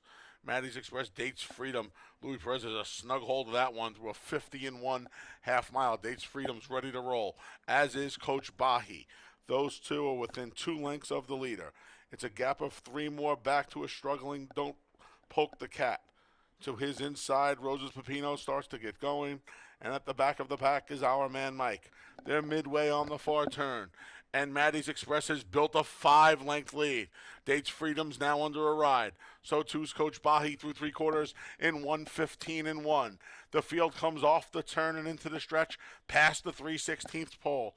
It's still the big long shot. Maddie's Express trying to take them flagfall to that's all. Dates Freedom, Don't Poke the Cat at the prices in with a chance, as is Coach Bahi. They're past the 8th pole, coming to the 16th pole. Dates Freedom just took over. He went by a tiring Maddie's Express. Late rally from Don't Poke the Cat. Under the line, 3 on the day for Perez and Ferraro. It was Dates Freedom. Dates Freedom over Don't Poke the Cat. Photo for show in 149.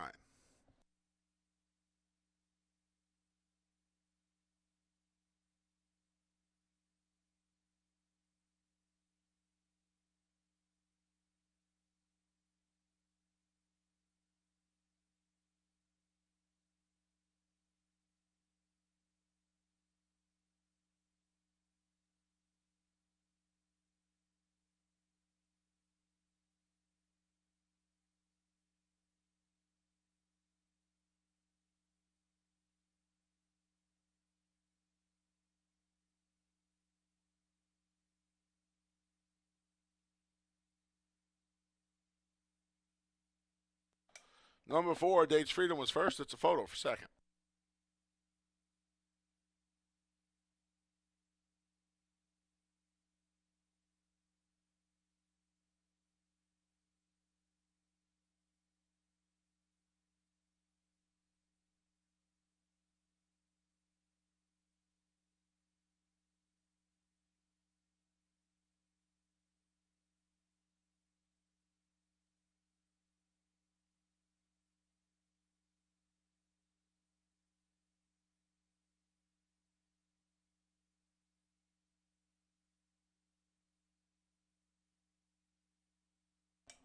Number 5, Don't Poke the Cat second. 6, I'm Man Mike third. 3, Maddie's Express fourth.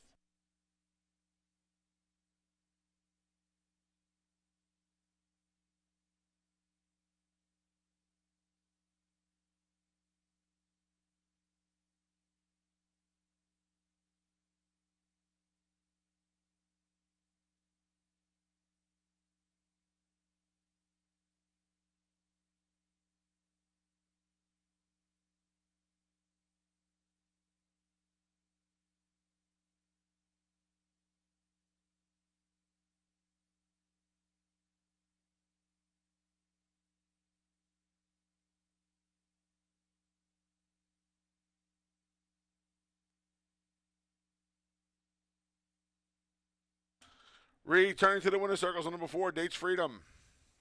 5-year-old gelding is the son of American freedom and of the Yes It's True Mass Southern Truth. The New York bred Dates Freedom is owned by DLM Stables LLC. It's a riding and training triple. They won the first 3. Trainer Michael S. Ferraro and jockey Luis Perez, and it's official. $2 double, 5-4, 40-80. $2 exacta, 4-5, 47 even. 50-cent try, 4-5-6, $70 and a quarter. 10-cent super, 4-5, 6-3, $59.80. Race 4 comes up next. It's the start of the pick 5. Scratch to 4, Central Capital, and the 6, Flattery's Music. Here in race 4, scratch to 4 and 6. Post time for the 4th is in just over 22 minutes.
10 minutes to post for race number 4. And yeah, Dates Freedom got a little play late. I mean, he beat these horses last time. Logic is beat him again, but Louis Perez got him in position. Think about it. I mean, Coach Bahi didn't go to the front end, actually took back.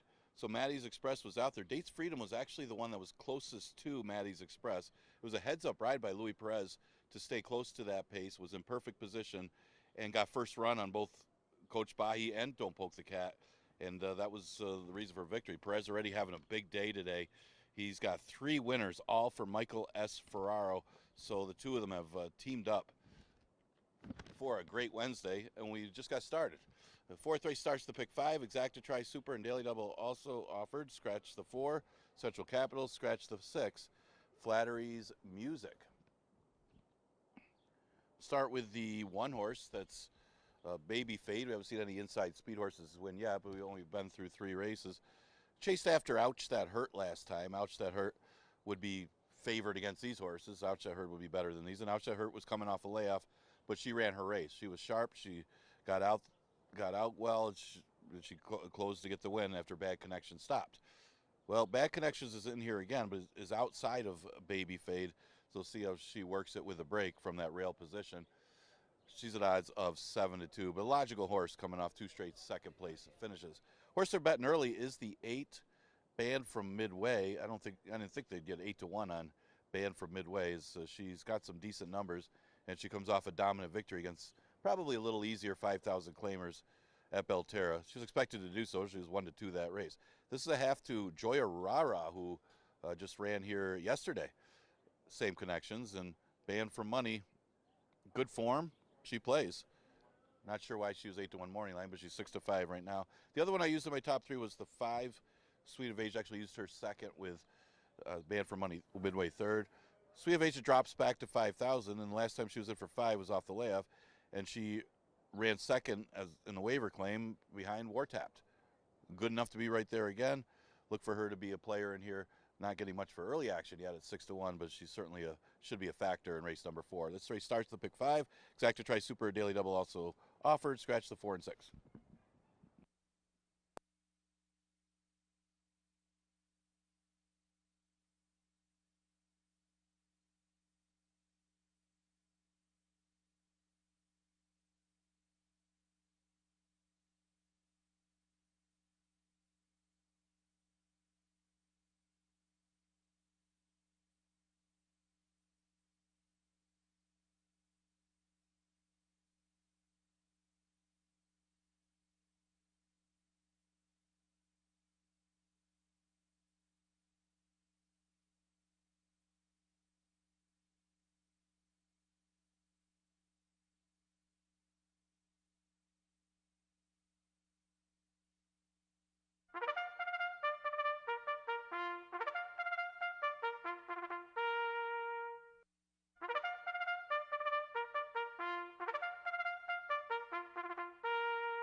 The field for race number 4, the start of the pick 5 is on the track.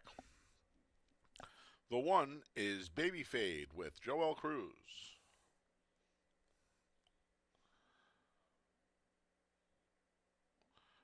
The 2 is Betty Rubble. Jeremiah Flores rides. The 3 is the New Miami with Ramon Vasquez. Scratch the 4. The 5 is Sweet Invasion. Cabracoa rides. Scratch the 6. The 7's Bonfire Diva with Rafael Rohina Jr.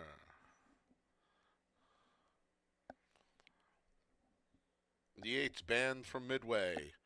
Jackie Davis is aboard. The 9 is Kateri Empire.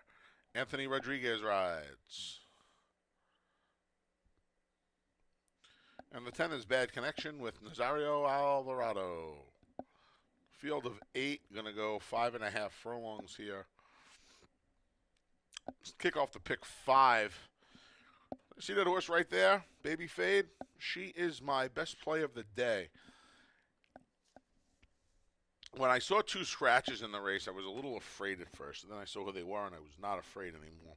Because the 2 horses I needed in the race as a fan of Baby Fade today are the 7, Bonfire Diva, and the 10, Bad Connection. Because it certainly seems like those 2 are going to go put some pace on in here. And I would like to see a little bit of a speed duel.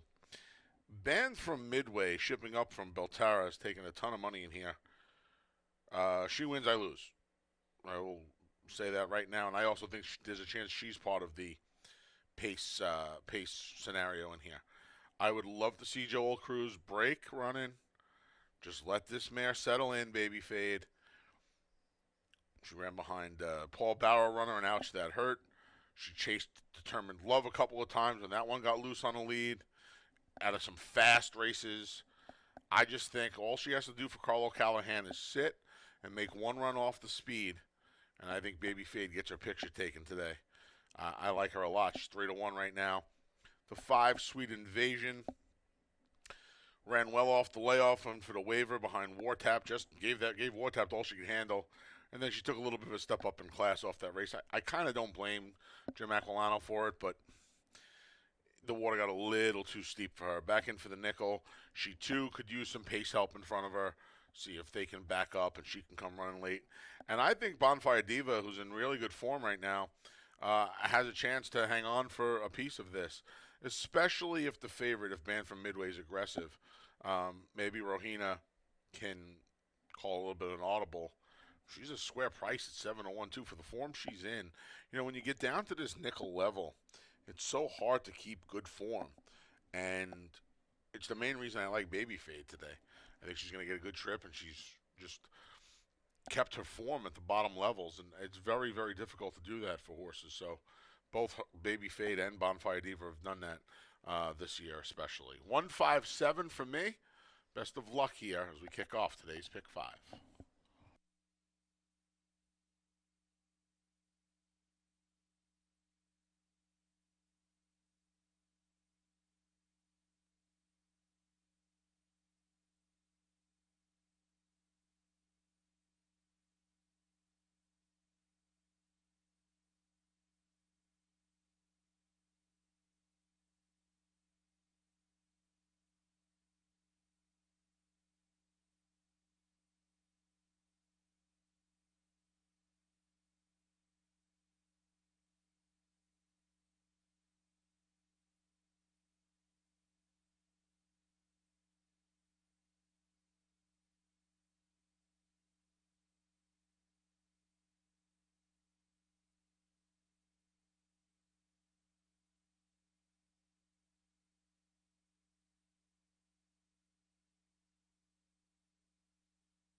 Post time's in a minute. 1 minute.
The field for race 4 has arrived at the gate, and it's post time as we kick off today's pick 5. Baby Fade will be the first to load.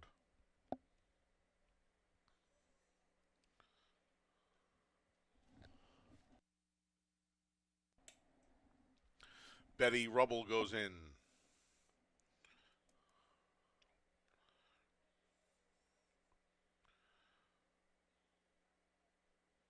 The New Miami goes forward.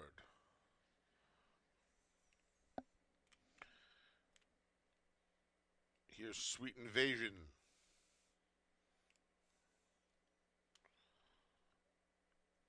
Bonfire Divas next. Slight favorite Band from Midway goes in.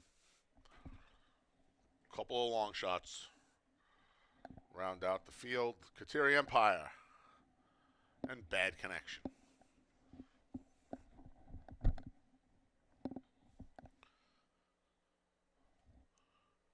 They're in the gate. And they're off. Baby Fade was off a beat slow from the rail draw. Between horses, there goes Bonfire Diva. Bonfire Diva's in front on the attack immediately from the outsides. Bad Connection, so these two go at it with Betty Rubble moving up along the rail in third. Then we come back to the New Miami, who's fourth. Band from Midway fifth. She's 3 lengths from the lead and moving forward. To her outside is Kateri Empire. Along the rail is Baby Fade. Then we have Sweet Invasion, who's at the back of the pack. She's about 7 lengths from the front. Bonfire Diva and Bad Connection through an opening quarter of 22 and 4. It's Bonfire Diva half length. Bad Connection trying to keep up. Here comes Band from Midway, and along the inside, the New Miami's in with a chance. Off the turn and into the stretch. Bonfire Diva, Rohina trying to shake her up, but Band from Midway went right on by. It's Band from Midway starting to edge away now and open up from Bonfire Diva. The New Miami trying to chime in for the minor awards, but they're coming past the 16th pole, and it's all Band from Midway. Good looking effort here. Band from Midway by 5. Then it was the New Miami, Bonfire Diva, and Sweet Invasion in 107 and 1.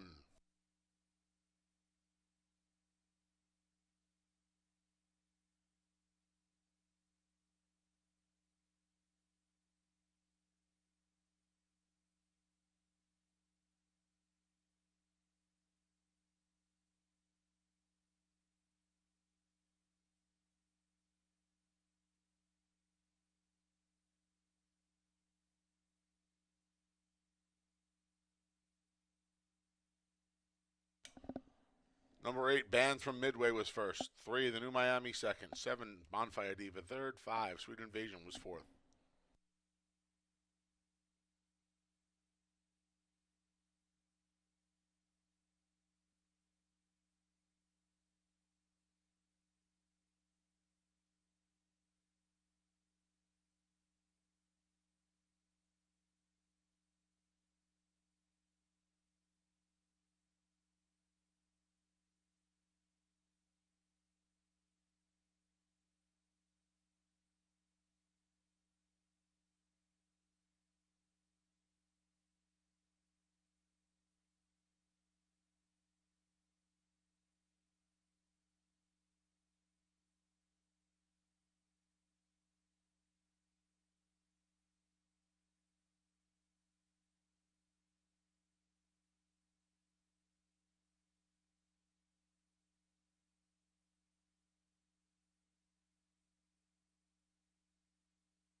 Returning to the winner's circles, the number 8, Band from Midway. The 5-year-old mare is the daughter of Texas Red. Out of the Majestic Warrior mare, Steve's Mandolin. Band from Midway is owned and trained by Eduardo Caramori, winning rider Jackie Davis, and it's official. $2 double 4-8, 31.40. $2 exacta 8-3, 51 even. 50-cent try 837, 58.87. 10-cent super 8375, $43.55. 50-cent pick 3, 548, 41.50. And the 50-cent pick 4, 1548, $272.25. The early pick 4 is a wrap. Time for the late pick 4. Race 5 offers that late pick 4 wagering. Scratch to 1A rhymes like dimes. And a rider change for the 6, Noble Journey, to Emmanuel de Diego. Again, here in race 5, scratch to 1A and put Emmanuel de Diego on the 6. Post time for the 5th is in just over 22 minutes.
11 minutes to post for the fifth race. His horses are just entering the paddock now, and man from Midway knew he wouldn't get that 8-1 morning line, but man, was she much the best in that race. No doubt about winner Jackie Davis for Eduardo Caraman, and that one will start off the pick 5. They did find that horse better early, still went off at odds of 2-1.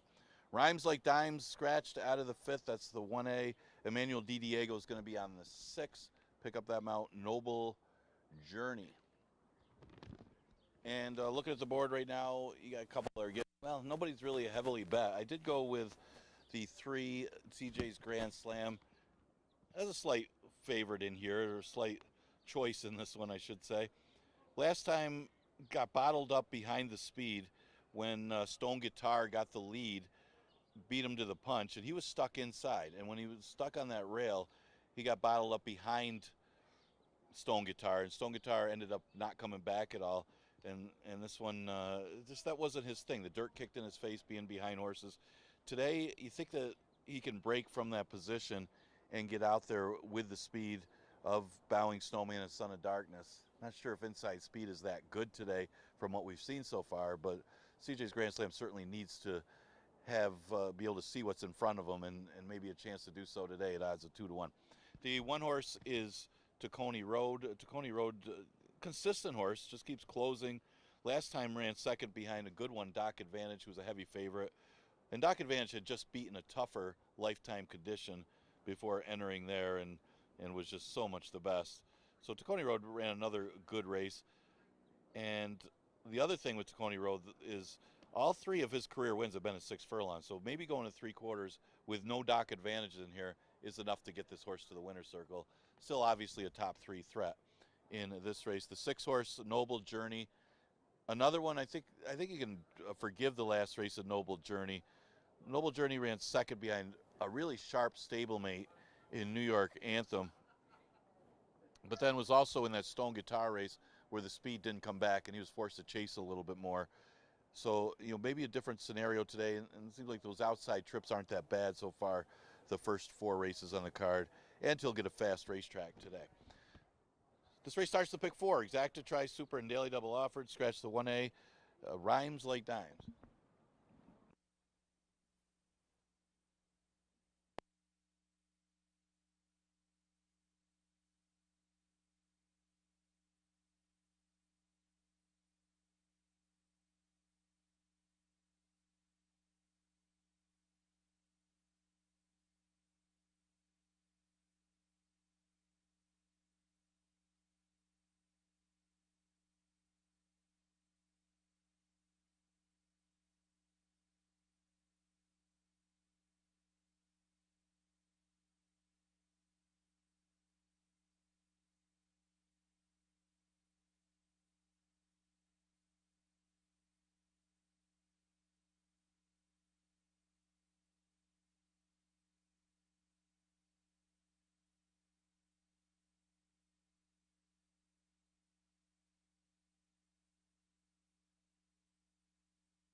Ladies and gentlemen, forgot to mention a claim earlier today in the 3rd race, back in race 3. The winner, the number 4, Dates Freedom, went to new owner trainer Joseph Marino. Joseph Marino claimed the 4, Dates Freedom, out of race number 3.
The field for race 5, the start of the pick 4, is on the track.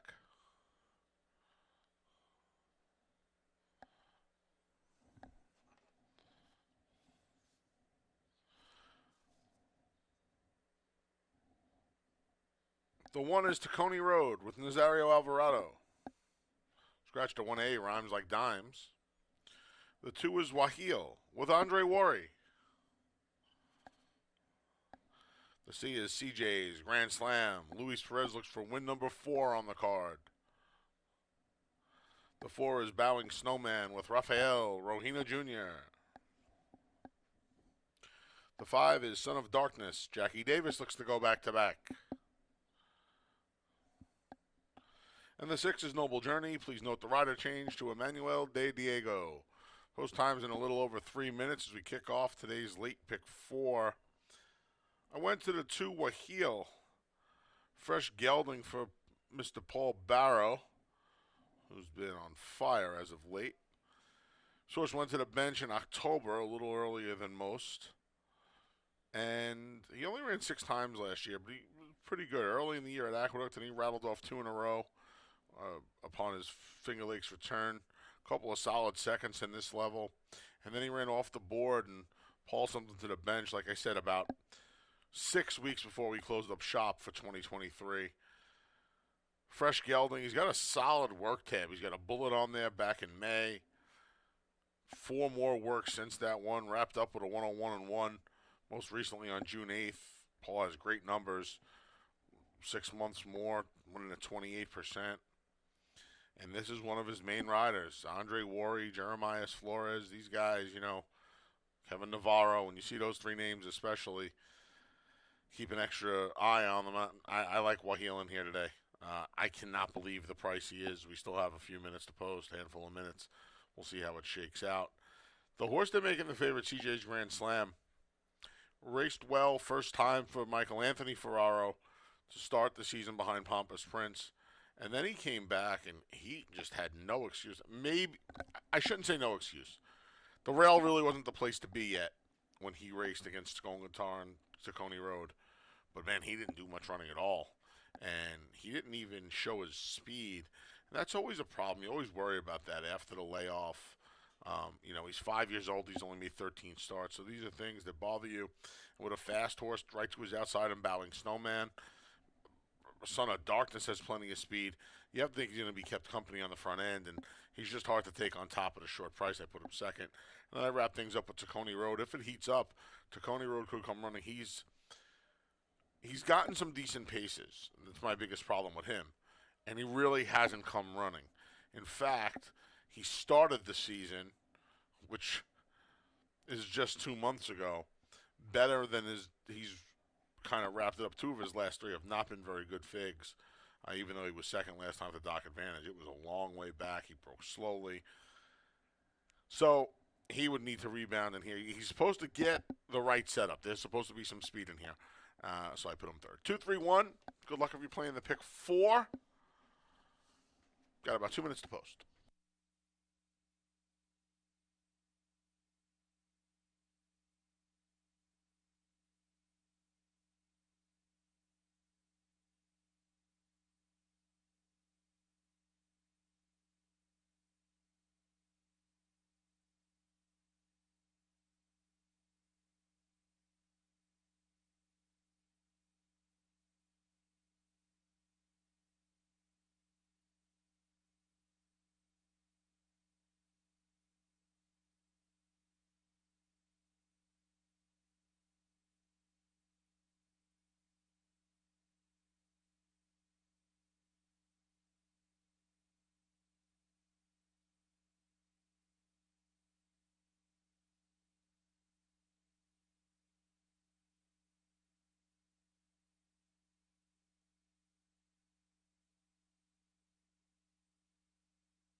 Less than a minute. Field's making its way to the starting gate.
The field for race 5 is behind the gate, and it's post time as we kick off today's late pick 4, loading out of order. Bowing Snowman's going to go in first.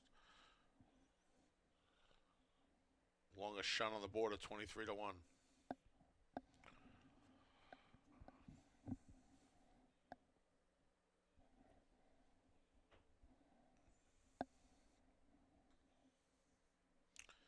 Waheel goes up to Coney Road, follows him. Coney Road just bet down to slight favoritism at 9-5.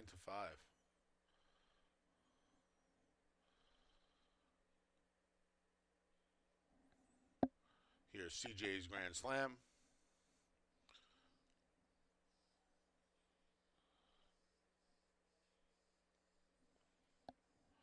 Son of Darkness. Jackie Davis looks for a natural double. Noble Journey's the last to load. They're in the gate. And they're off. Noble Journey broke well, so did Son of Darkness, and now CJ's Grand Slam. Luis Perez hustling that one to the lead. CJ's Grand Slam asserts himself and gets to the top. Chased by Son of Darkness, a length and a half back to Noble Journey. Then we come 2.5 back to Waheel, who's inside of Bowing Snowman, to Coney Roads, where he likes to be, at the back of the pack. CJ's Grand Slam moving right along on the front end, just won an opening quarter in a sharp 22-3. Son of Darkness keeps chasing. Waheel moving nicely up the rail with Andre Worry into third, just past Noble Journey. To Coney Roads out of last. Bowing Snowman trails. CJ's Grand Slam leads. CJ's Grand Slam. Perez looking for a Grand Slam. He's 3 in front as he comes up to the quarter pole. It's CJ's Grand Slam through a half and 46-2. CJ's Grand Slam off the turn and into the stretch, a 2-length lead. Up the inside, Waheel, between to Coney Road, outside to Noble Journey. They're in the stretch. CJ's Grand Slam trying to see it through to Coney Road with dead aim. Down the center's Noble Journey to Coney Road, and Noble Journey down to these two. Not today, CJ's Grand Slam to Coney Road, 3/4 of a length. Then it was Noble Journey. It got tight for third. Looks like Son of Darkness over CJ's Grand Slam in 112-4.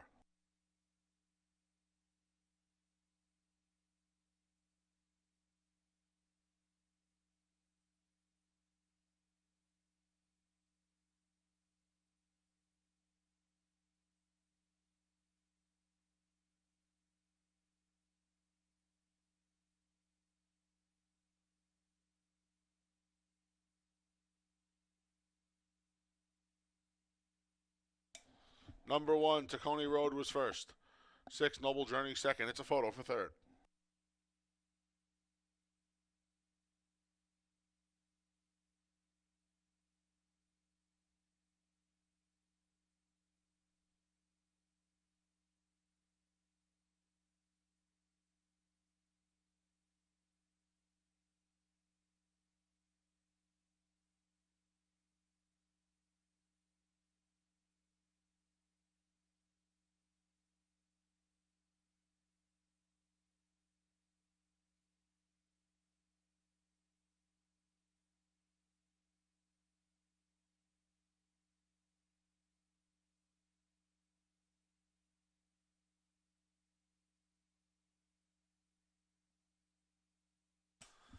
Five, Son of Darkness was third. 3, CJ's Grand Slam finished fourth. 1-6, 5-3 here in race 5.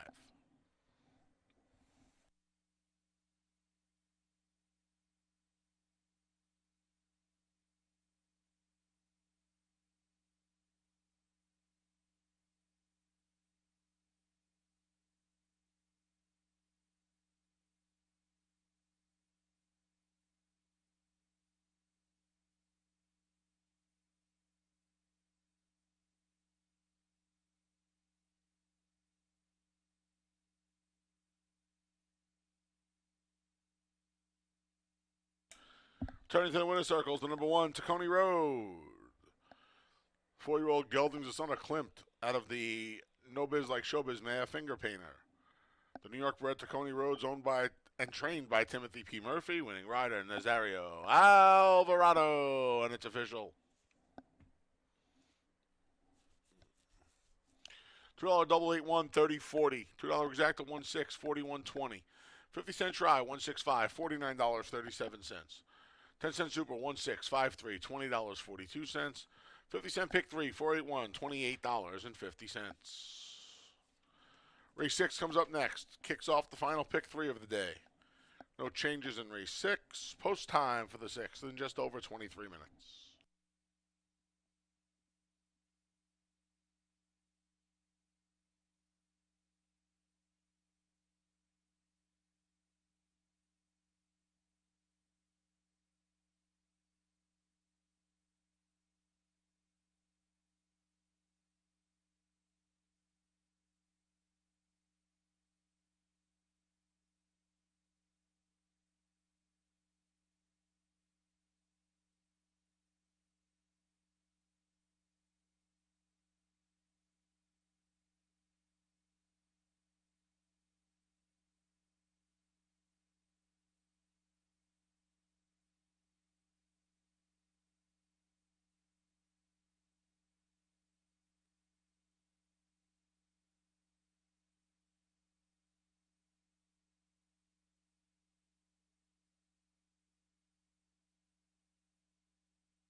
All right, horses are in the paddock for race number 6, and Tacony Road finally able to get the right kind of trip and the right kind of pace scenario to get up to get the win. Naz Alvarado for owner-trainer Tim Murphy starts the late pick 4. 6th race, non-winners of a race since the date, goes 6 furlongs. Pretty competitive heat here. We'll start with the 6 Winning Drive. Winning Drive switches to Jackie Davis. Drops in class to 5,000. This is an all-time low for Winning Drive, who had been running against the open claimers in New York. Ran 5th against Coach Bahi. It wasn't a lot of pace in that race back on May 14th and wasn't able to close any ground. The next race wasn't terrible. I mean, ran evenly to be 3rd. It wasn't the strongest of 11 and 9s, but still better than this race. So he'll drop here, go to 5,000, and at this level, I think he's going to be awfully tough. And this is a good distance for Winning Drive, too, as 6 of his 7 career wins have come at 3/4. Logical horse right now, getting the play at 8-5. Some other horses to consider. You got the 7, Follow the Signs. Right now, a big price on the board at odds of 13-1. Wasn't that badly beaten the last time in a non-winners of 2 since a date, and this is an 11-time winner who's got some back class. When claimed, he won that race, came here for 2 starts, and hasn't been in the top 3 in both of them, but you could argue that both those races were a little tougher competition than what he'll face in here. And again, wasn't that badly beaten last race. I mean, he's now at age 10, but he's getting closer. This is the 3rd start of the year for Follow the Signs, and a clean trip puts him right there off of the last effort. So he's a big price right now at odds of 13-1 and doesn't really deserve to be. The 4 Mass Marauder definitely plays in here. The only question is going to be the layoff. This horse has been off since August, was facing tougher last year, so comes back with a waiver claim after dropping to 5 and not firing when last seen. But if he can remember those races before that, when he was running against some tough allowance groups, Honor Among Men, man, what would that horse do against this field? So he's been against some of the better horses, and he's got class.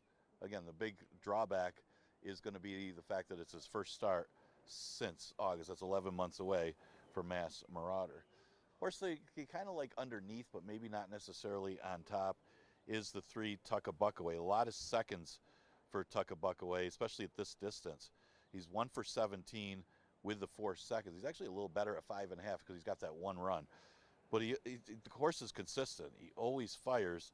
Sneed's kind of got away on the front end last time, but he put in a good late run. This is a little bit tougher field for Tuck a Buck Away, but he runs to his competition.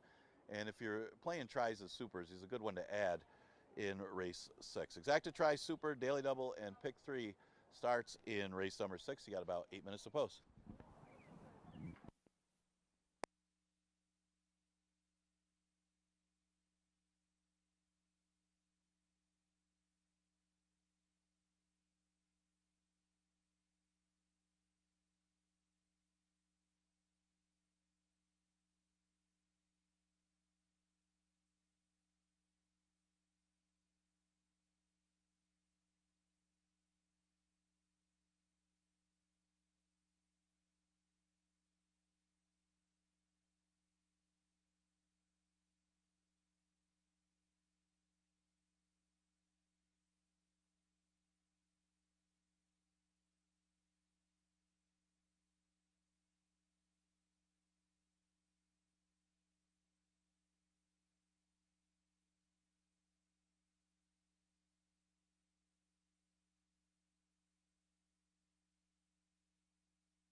The field for race 6 is out on the track. The 1 is our boy Cheekum, the Manuel de Diego. The 2 is Ring Good with John Barrios.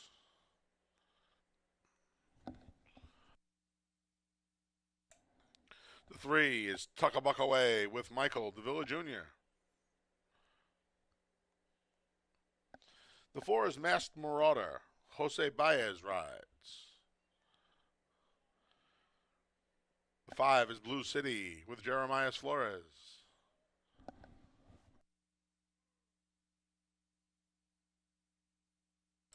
Six is Winning Drive with Jackie Davis.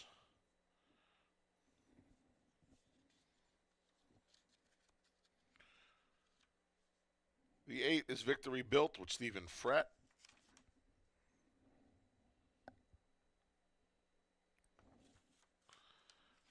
The 7 is Follow Signs with Andre Worry. And there's the 9, No Lime with Luis Pena. A little over 4 minutes to post. We'll kick off the final pick 3 of the day. I haven't picked too many favorites today. Here's one I do like, though. Winning Drive. I tried him last time, and he loomed like he was going to get the money. Then he just hung a little bit. Jackie Davis picks up the mount. Second off the claim for Grabowski. He's another one. You know, we've talked quite a bit about horses like him today that have kind of improved this season. He's just been better than he's been in a long time this year. And I think he kind of found his home up here. Now he drops to the nickel, back for the nickel. I think he just makes a lot of sense. He's 7-5, and, you know, I hate to say this, but he probably should be against this bunch. The 7 Follow the Signs. Third start off the layoff for Jeff Englehart. It's his third start here in New York as well. Old Man Winter's probably better than these. And he exits a race won by Old Man Winter. He also stretches out to 6 now, and I think that's going to help his cause. I know it hasn't looked like he's done an awful lot of running in his races. I think they've been against better, and I think the 6 is really going to help him. And he's a good price. You know, there's 5 horses in this race at higher prices than him. And I just can't imagine that he's going to run to those. I think he's going to run better than his odds today. I really do. He's a square price at 10-1. He's almost worth a little bit of a flyer on the win end of things if he stays 10-1. He'll probably come down, but if he stays that price, I might take a little flyer on him to win. He's too big of a price. And then the 3, Tuck a Buck Away. A couple of good races off the bench for Lugu. A good third. They knew Paradise Field was winning that day. And then Snead's finally got in front of a bunch of horses and kept going. It's been gone almost a month. Lugu likes to run him, but this one gave a little time. Mikey DeVilla Jr. stays. Lots to like here. A little short at 7-2. He's taking some money off of his 8-1 morning line. I didn't think he'd be 8-1. I didn't think he'd be this short, though. I thought he'd be in the 5-1 range. Still worth using, though, especially if we can get Follow the Signs in the number. 6-7-3 here in race 6. Again, final pick 3 starts here. Best of luck in the 6th.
Less than a minute.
The field for race 6 has made its way to the starting gate, and it's post time.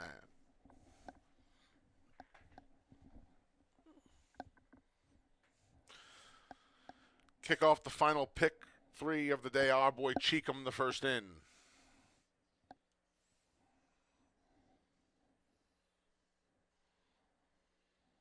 Here's Ring Good. Tuck a buck away goes in.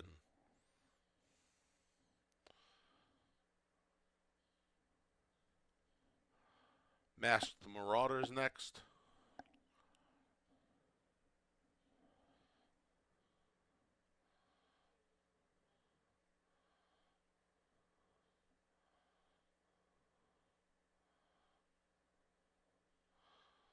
Blue City goes in.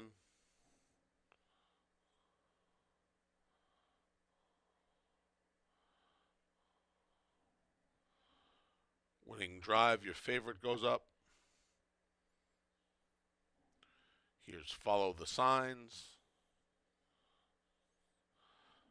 Victory Built.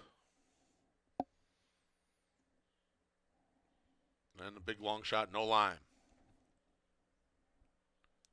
They're in the gate.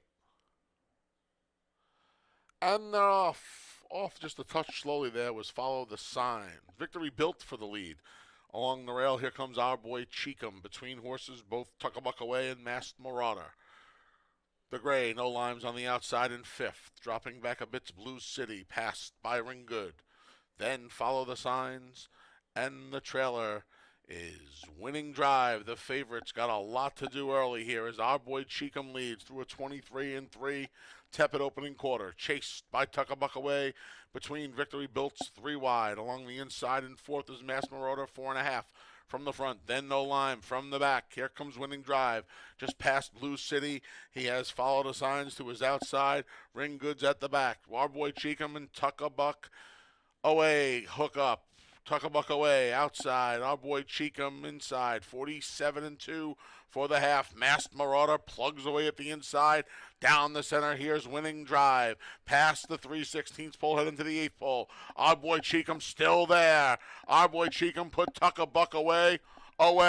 Winning Drive got a lot to do. It's not happening today. Our boy Cheekham, flag fall to that's all, a length and a half.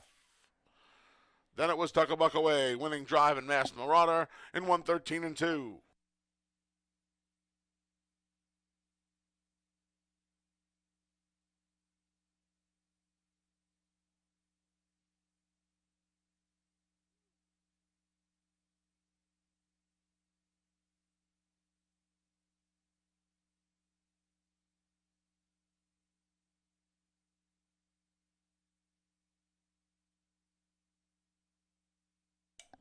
Number 1, our boy Cheekham was first.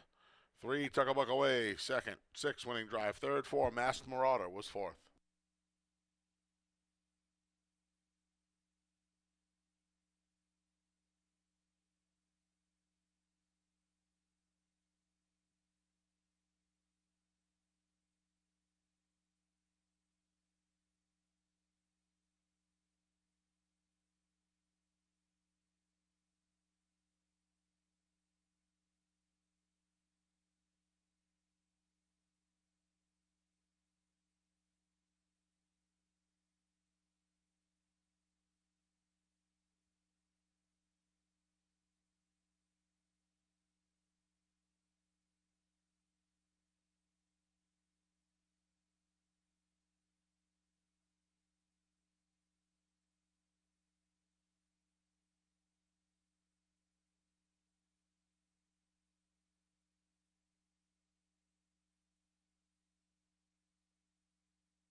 Turning to the winner circles, the number 1, our boy Cheekham. 5-year-old gelding is the son of Uncaptured, out of the City Zip Mare City in the Sky. Our boy Cheekham is owned and trained by Marcus Thompson, winning rider Emmanuel De Diego. And it's official. $2 double 1-1, $37.80. $2 exact on 1-3, $57.50. 50-cent try, 1-3-6, $34.62. 10-cent super, 1-3-6-4, $23.60. Race 7's up next. Kicks off the late double. In race 7, scratch the 3 Barfly. Race 7, scratch the 3. Rider change on the 1 Stewie to J.M. Rohina. And a rider change on the 5 Action Point to Brandon Whitaker. Race number 8, scratch the 5 Holy Matrimony, the 6 Smoking Alone, and the 9 Margarita Sunrise. Race 8, scratch the 5, 6, and 9. Rider change on the 8 Conformist to J.M. Rohina. J.M. Rohina rides the 8 Conformist in race 8. Post time for race number 7, the start of the late double, is in just over 24 minutes.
Folks, we had a claim out of race 6, the number 6 Winning Drive to new owner Dominic Scott, new trainer Richard Schaefer.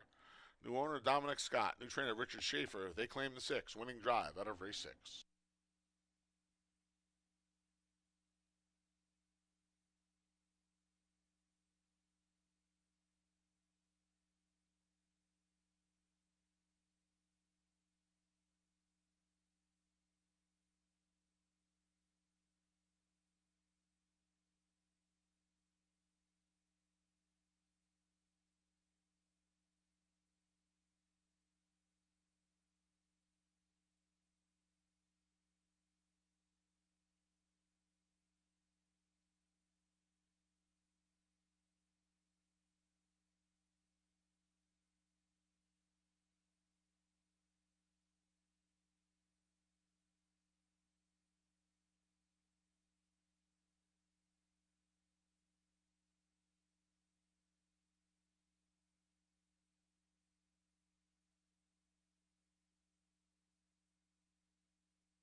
All right, seventh race coming up. Pace does matter, as you see in the race number 6. Our boy Cheekham basically controlling the pace as Victory Built, not the kind of speed that he used to have. And Tucka Buckaway was forced to stay close early, but relative to that race and what it was, the complexion of it was looking like, our boy Cheekham basically had it pretty easy on the front end and was able to take advantage of that. Another good effort by our boy Cheekham. He gets the victory in race number 6, and a good job by Emmanuel Di Diego rating that one to get the win. 7th race, an allowance race, never won 3 condition, going 5.5. Scratch the 3 Barfly. It is a race. You go from a race that was basically pace was controlled up front to a race that looks like there's plenty of early pace in the 7th. You got Stewie with one way of going from the inside. He's the inside of the speed. Then you got East Coast Girl, who's got a world of early speed, and Busting Credit, who wants to be up there close as well. I mean, it's not like Courageous Olha isn't that fast either, but he's not quite as quick as the other two. Stewie is the early favorite, and he's the inside of the speed. Comes out of a race where he had a real good one. The Don't Lose Cruise was 1-9 that race. It probably would be a short price against these horses as well. Ran him down, but he hung in there pretty well, going 6 furlongs against that 1-9 shot before he finally got to him late and went by. Well, it's 5.5. I don't think you have a horse like our Don't Lose Cruise in this one. And he did set a pretty good first quarter in that race just to get to the front end. Not sure how much pressure he's going to get here. He'll probably have to do something similar as like a quick 22 to get the lead over East Coast Girl. But he might be the speed of the speed, and he's at odds of 4-5, and he's very sharp right now considering the horse he just lost to. The tricky read obviously is East Coast Girl.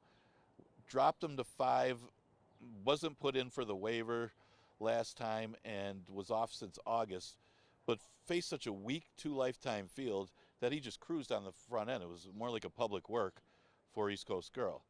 Well, he was claimed. I mean, he wasn't in for the waiver, got claimed out of that race, steps right up to face allowance horses.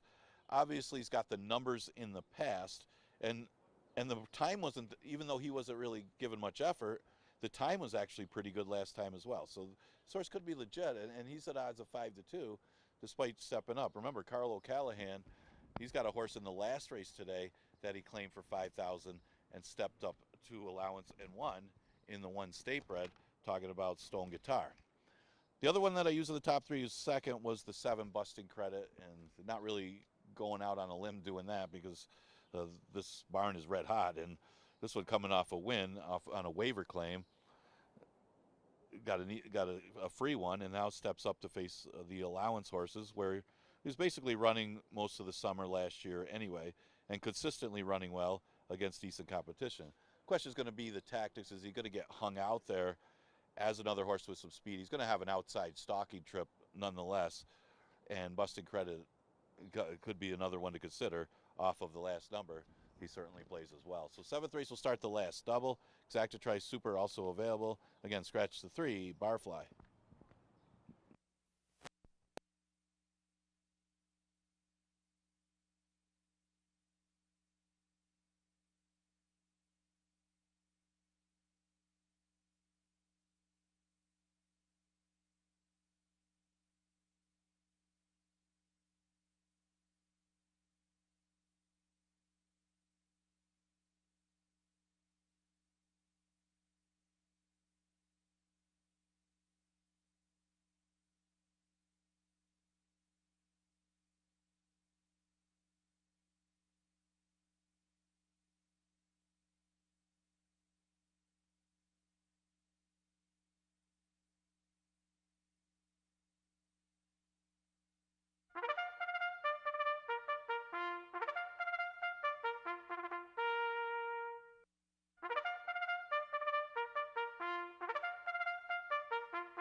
The field for race 7 is on the track. The 1 is Stewie. Note the rider change to J.M. Rohina.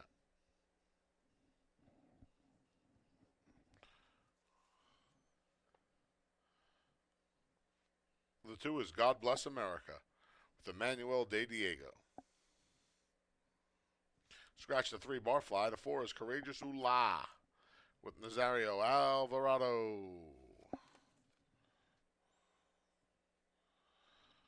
The 5 is Action Point. Note the rider change to Brandon Whitaker.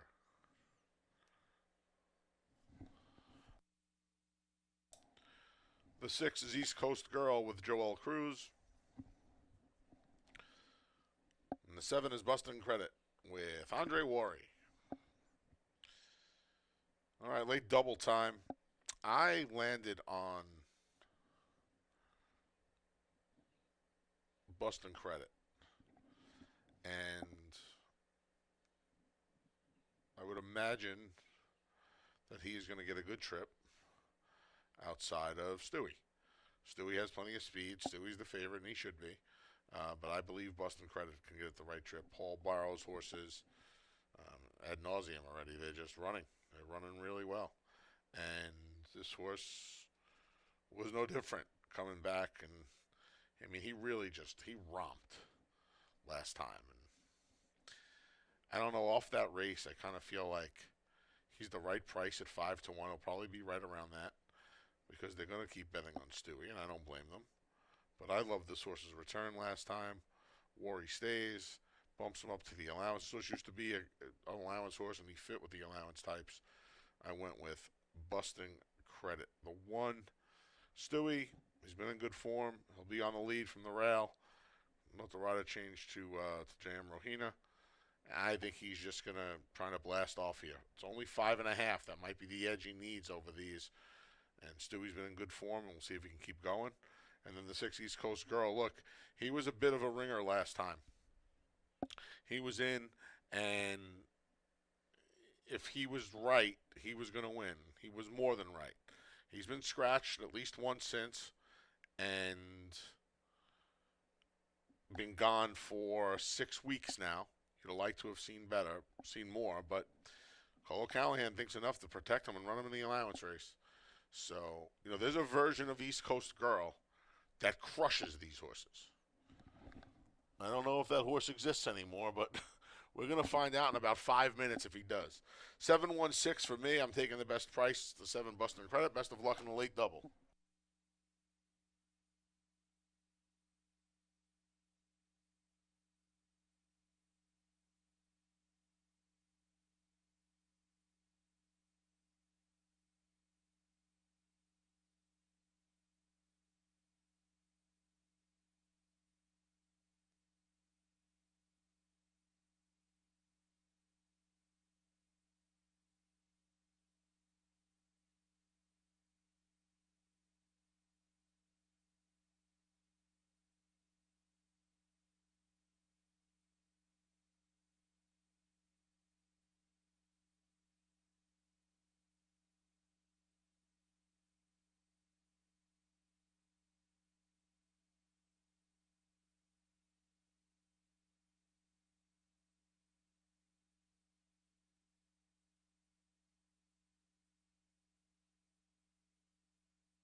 Post time in a minute. 1 minute.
Field for race 7 has made its way to the gate, and it's post time for the feature.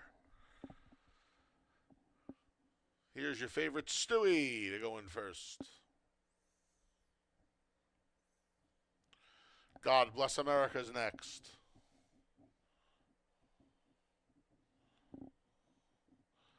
Courageous Oolah goes in.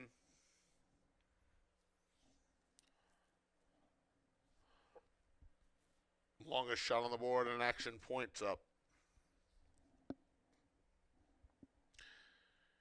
East Coast Girl goes forward.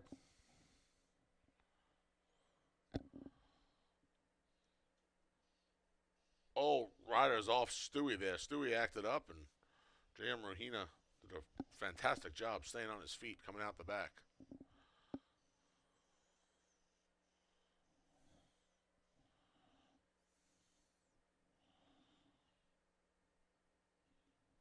In goes Bustin' Credit. They're in the gate. And they're off. Bustin' Credit shows first. Stewie under a drive trying to make the lead. There's East Coast Girl. And between Courageous Oolah, mad scramble for the lead. Stewie made it. But a ton of pressure coming from East Coast Girl and Courageous Oolah backing off 4 lengths from the leads. Bustin' Credit.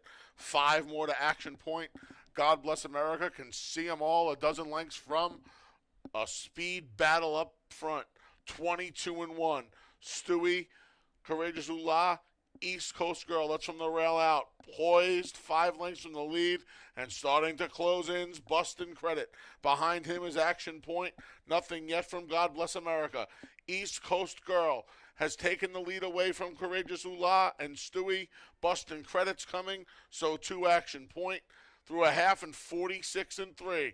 East Coast Girl has the lead. Bustin' Credit with dead aim. East Coast Girl, Bustin' Credit. Can Action Point put up a huge upset here? East Coast Girl's almost home. 16th pole. East Coast Girl, 2.5 lengths. He'll hit the line. 2.5 in front. It's East Coast Girl over Bustin' Credit. Tight for third between God Bless America and Action Point in 106-3.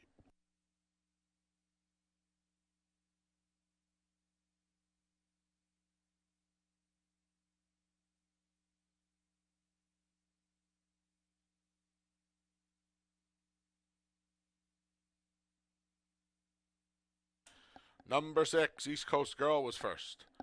7, Bustin' Credit second. It's a photo for third.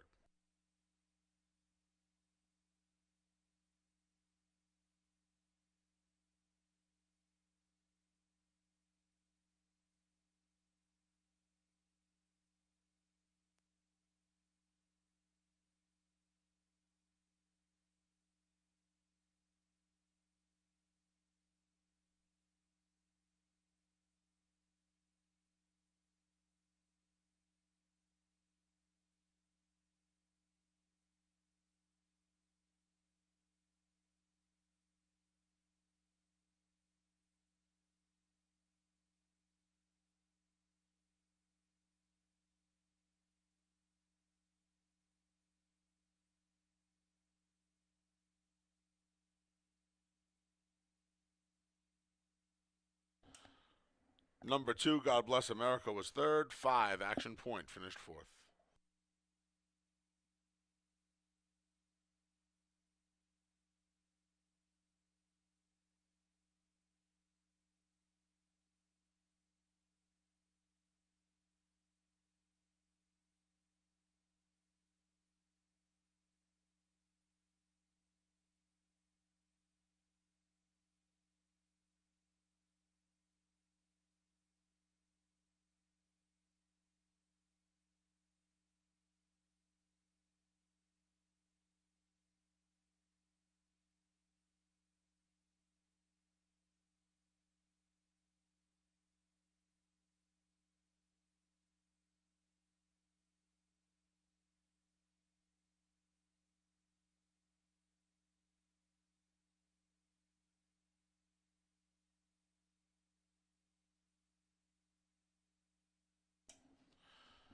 Returning to the winner's circles, the number 6 East Coast Girl.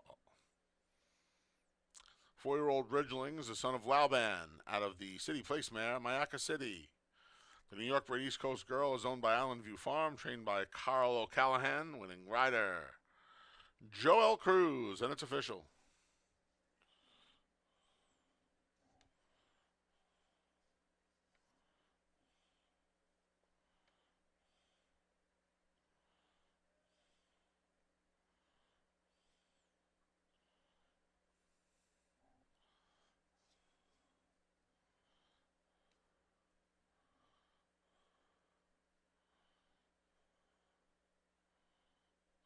$2 double 1-6, 33.40. $2 exact to 6-7, 24.60. 50-cent try, 6-7-2, 32.62, and the 10-cent super, 6-7-2-5, $35.65. Race 8 wraps the card in the week. The finale offers win, play, show, exact to try, and superfecta wagering. Scratch the 5, Holy Matrimony, the 6, Smoking Alone, and the 9, Margarita Sunrise. Rider change on the 8, Conformist to J.M. Rohina. J.M. Rohina rides the 8 Conformist here and scratch the 5, 6, and 9 from race 8. Post time for the finale in just over 23 minutes.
All right, get ready for the last race on the card. Is a big effort. What else can you say? East Coast girl putting away the other speed and just kept going. Carl O'Callahan, another win off of the claim. Joel Cruz aboard for a very impressive effort in our feature 7th race. Last race on the card, just a reminder, we are dark the rest of the week. Next live day, of course, will be Monday. First week of July is going to include a 4th of July card on Thursday. We're running Monday, Tuesday, and Thursday next week. That 4th of July card, we're going to honor the great and late Funny Side, who won the Derby and Preakness. So a lot of activities going on for the 4th of July, including a t-shirt giveaway while supplies last. We got the Funny Side race. I think that's like race number 3 of the card. Should be a lot of fun on the 4th of July.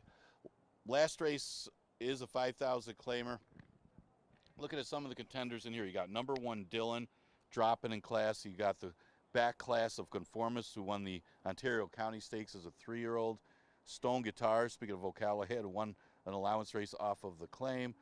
And then you got the good late runner in Prepare for Glory.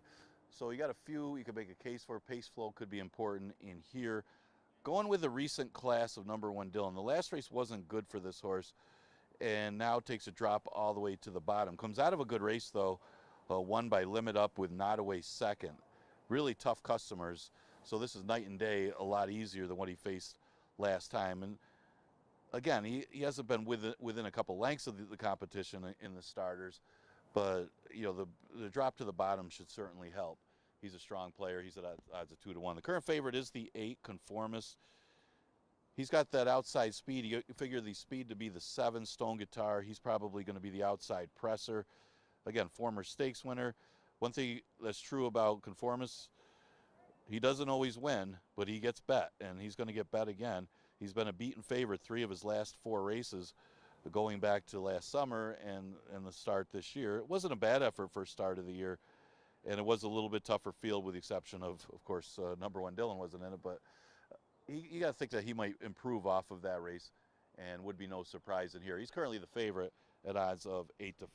The other one I used in here was the 2 Prepare for Glory.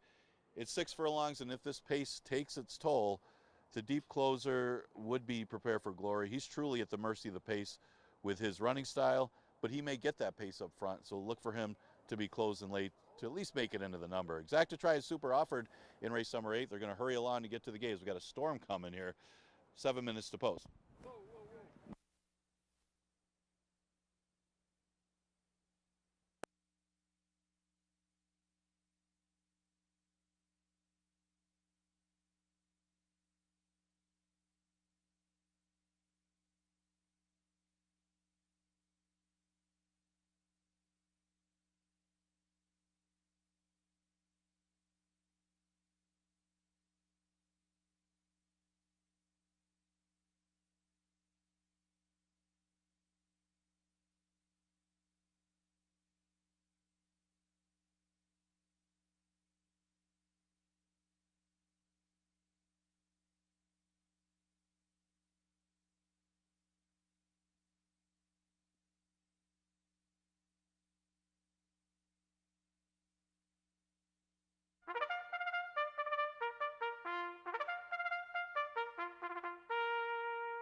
The field for race 8's out on the track.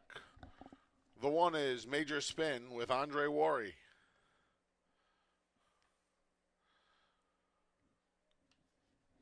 The 2 is Prepare for Glory with Cabracoa.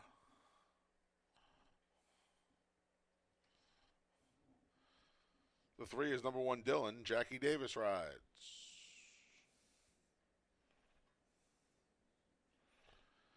The 4 is Sneeds with Emmanuel De Diego. Scratch to 5 and 6. The 7 is Stone Guitar. Joel Cruz. The 8's Conformist. Note the rider change to J.M. Rohina. And scratch the 9, Margarita Sunrise. You have 5 minutes to post, folks. There's 5 minutes to post. They're going to go to the gate. Post time will be at 4:59. take a look at the finale here. I went to Conformist. Far outside draw now with the scratches and the final scratch in the 9 Margarita Sunrise. Conformist off the second off the layoff, showed speed last time. Tired back in May. He's got 6 weeks since. And with all of these scratches in here, I would imagine he's going to be able to get to the top. Sneed's found himself on a lead last time, but Sneed's isn't really that fast. He's got number 1 Dylan to contend with, but I'd like to see Rohina be aggressive with Conformist and just get him to the top. I put the 7 Stone Guitar second. He's another one that has some speed, but he can rate. And we'll see if he is successful in doing so. He got the job done 2 starts back at a big price in the allowance ranks.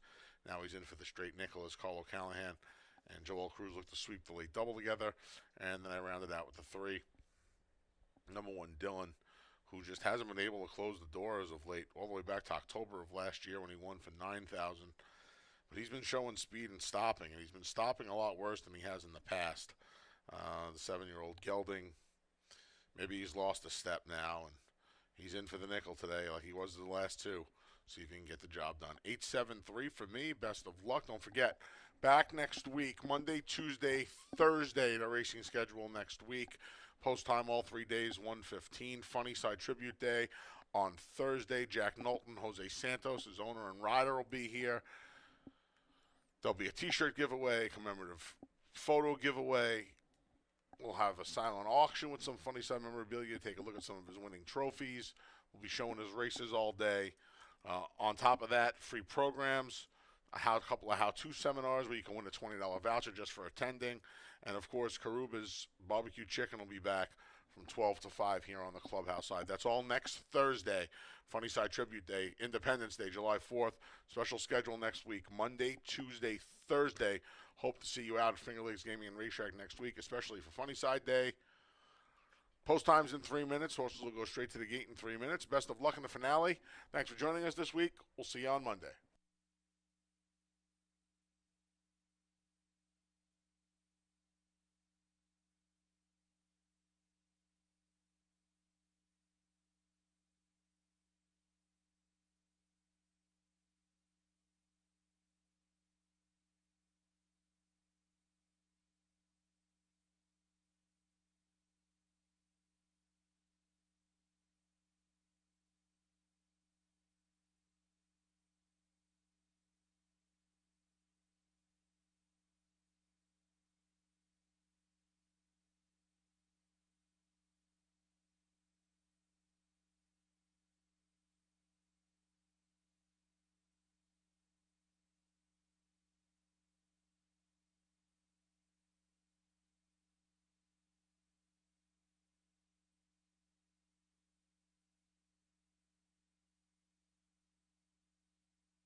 You have about a minute. The horses are making their way to the starting gate for race 8.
The field for the finale has made its way to the starting gate, and it's post time.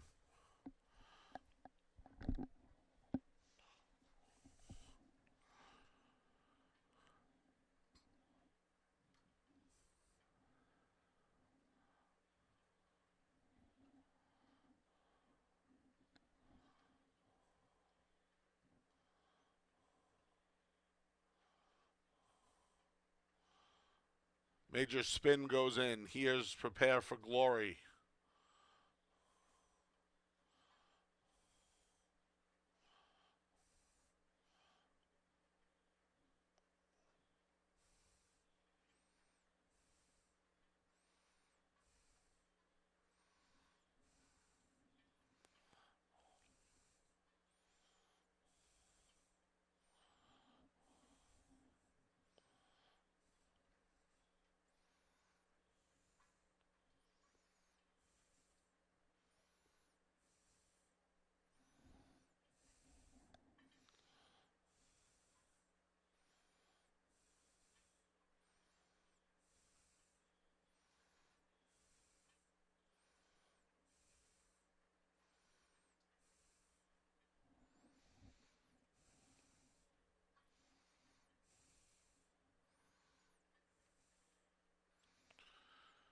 Major spins in. Prepare for Glory goes in. Here's number 1, Dylan.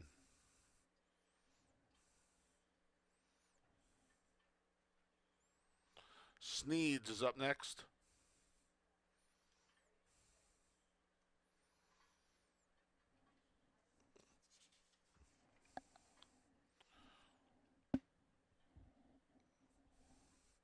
Stone Guitar looks to give Joel Cruz and Carlo Callahan a sweep of the late double. Conformist, the last to load. They're in the gate.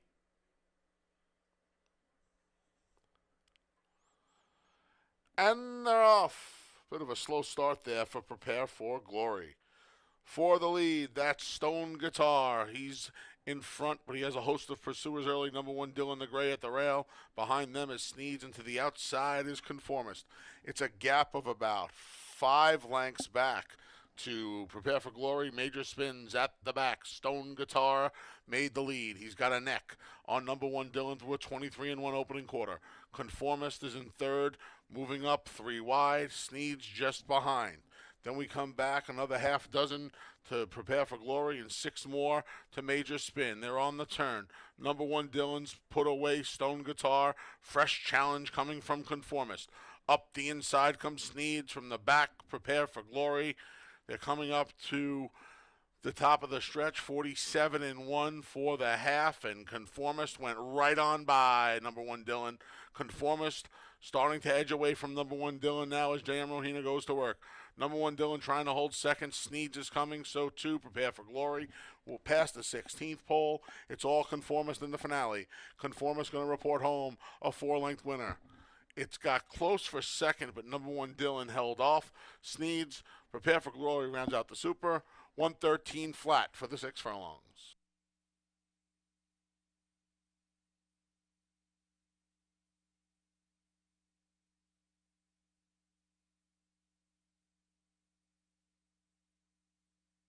Number 8, Conformist was first. It's a photo for second.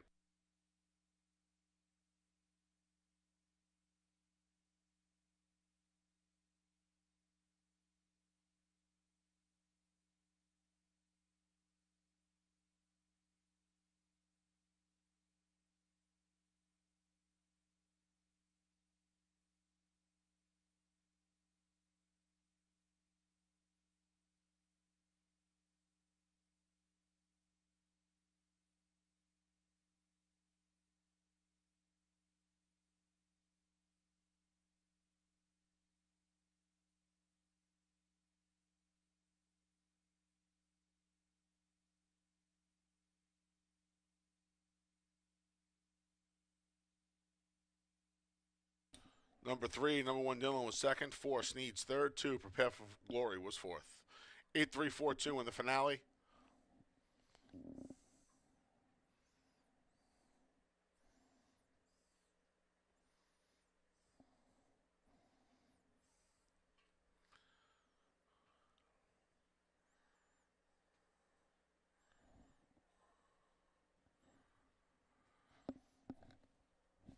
Returning to the winner's circle is Conformist, 6-year-old gelding by Hit It a Bomb out of the Ravens Pass mare. Craven Raven is a New York bred. Conformist is owned by Sheila Englehart, trained by Chris Englehart. Winning rider, J.M. Rohina.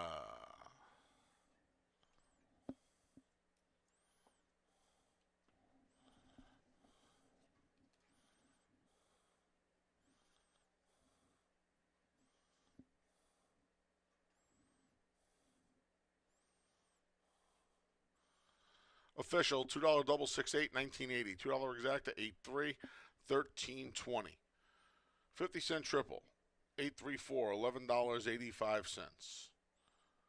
10-cent super, 8342, $5.47. 50-cent pick 3, 168, 24.62. 50-cent pick 4, 1168, 84.50. Pick 5, 451.50. Nobody picked 6. 5 of 6, $165. There'll be a pick 6 carryover of $1,885 and a penny going in to Monday's card. That's when live racing resumes this Monday. First post 1:15, racing Monday, Tuesday, Thursday. Next week.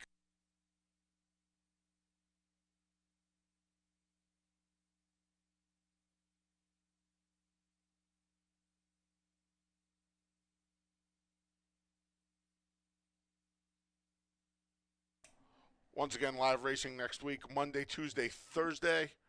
First post 1:15. Casino portion of the building open until 4 a.m. On behalf of the broadcast team, staff, and management here at Finger Lakes Gaming and Racetrack, I'm your track announcer, the Big A, Anthony Stabile.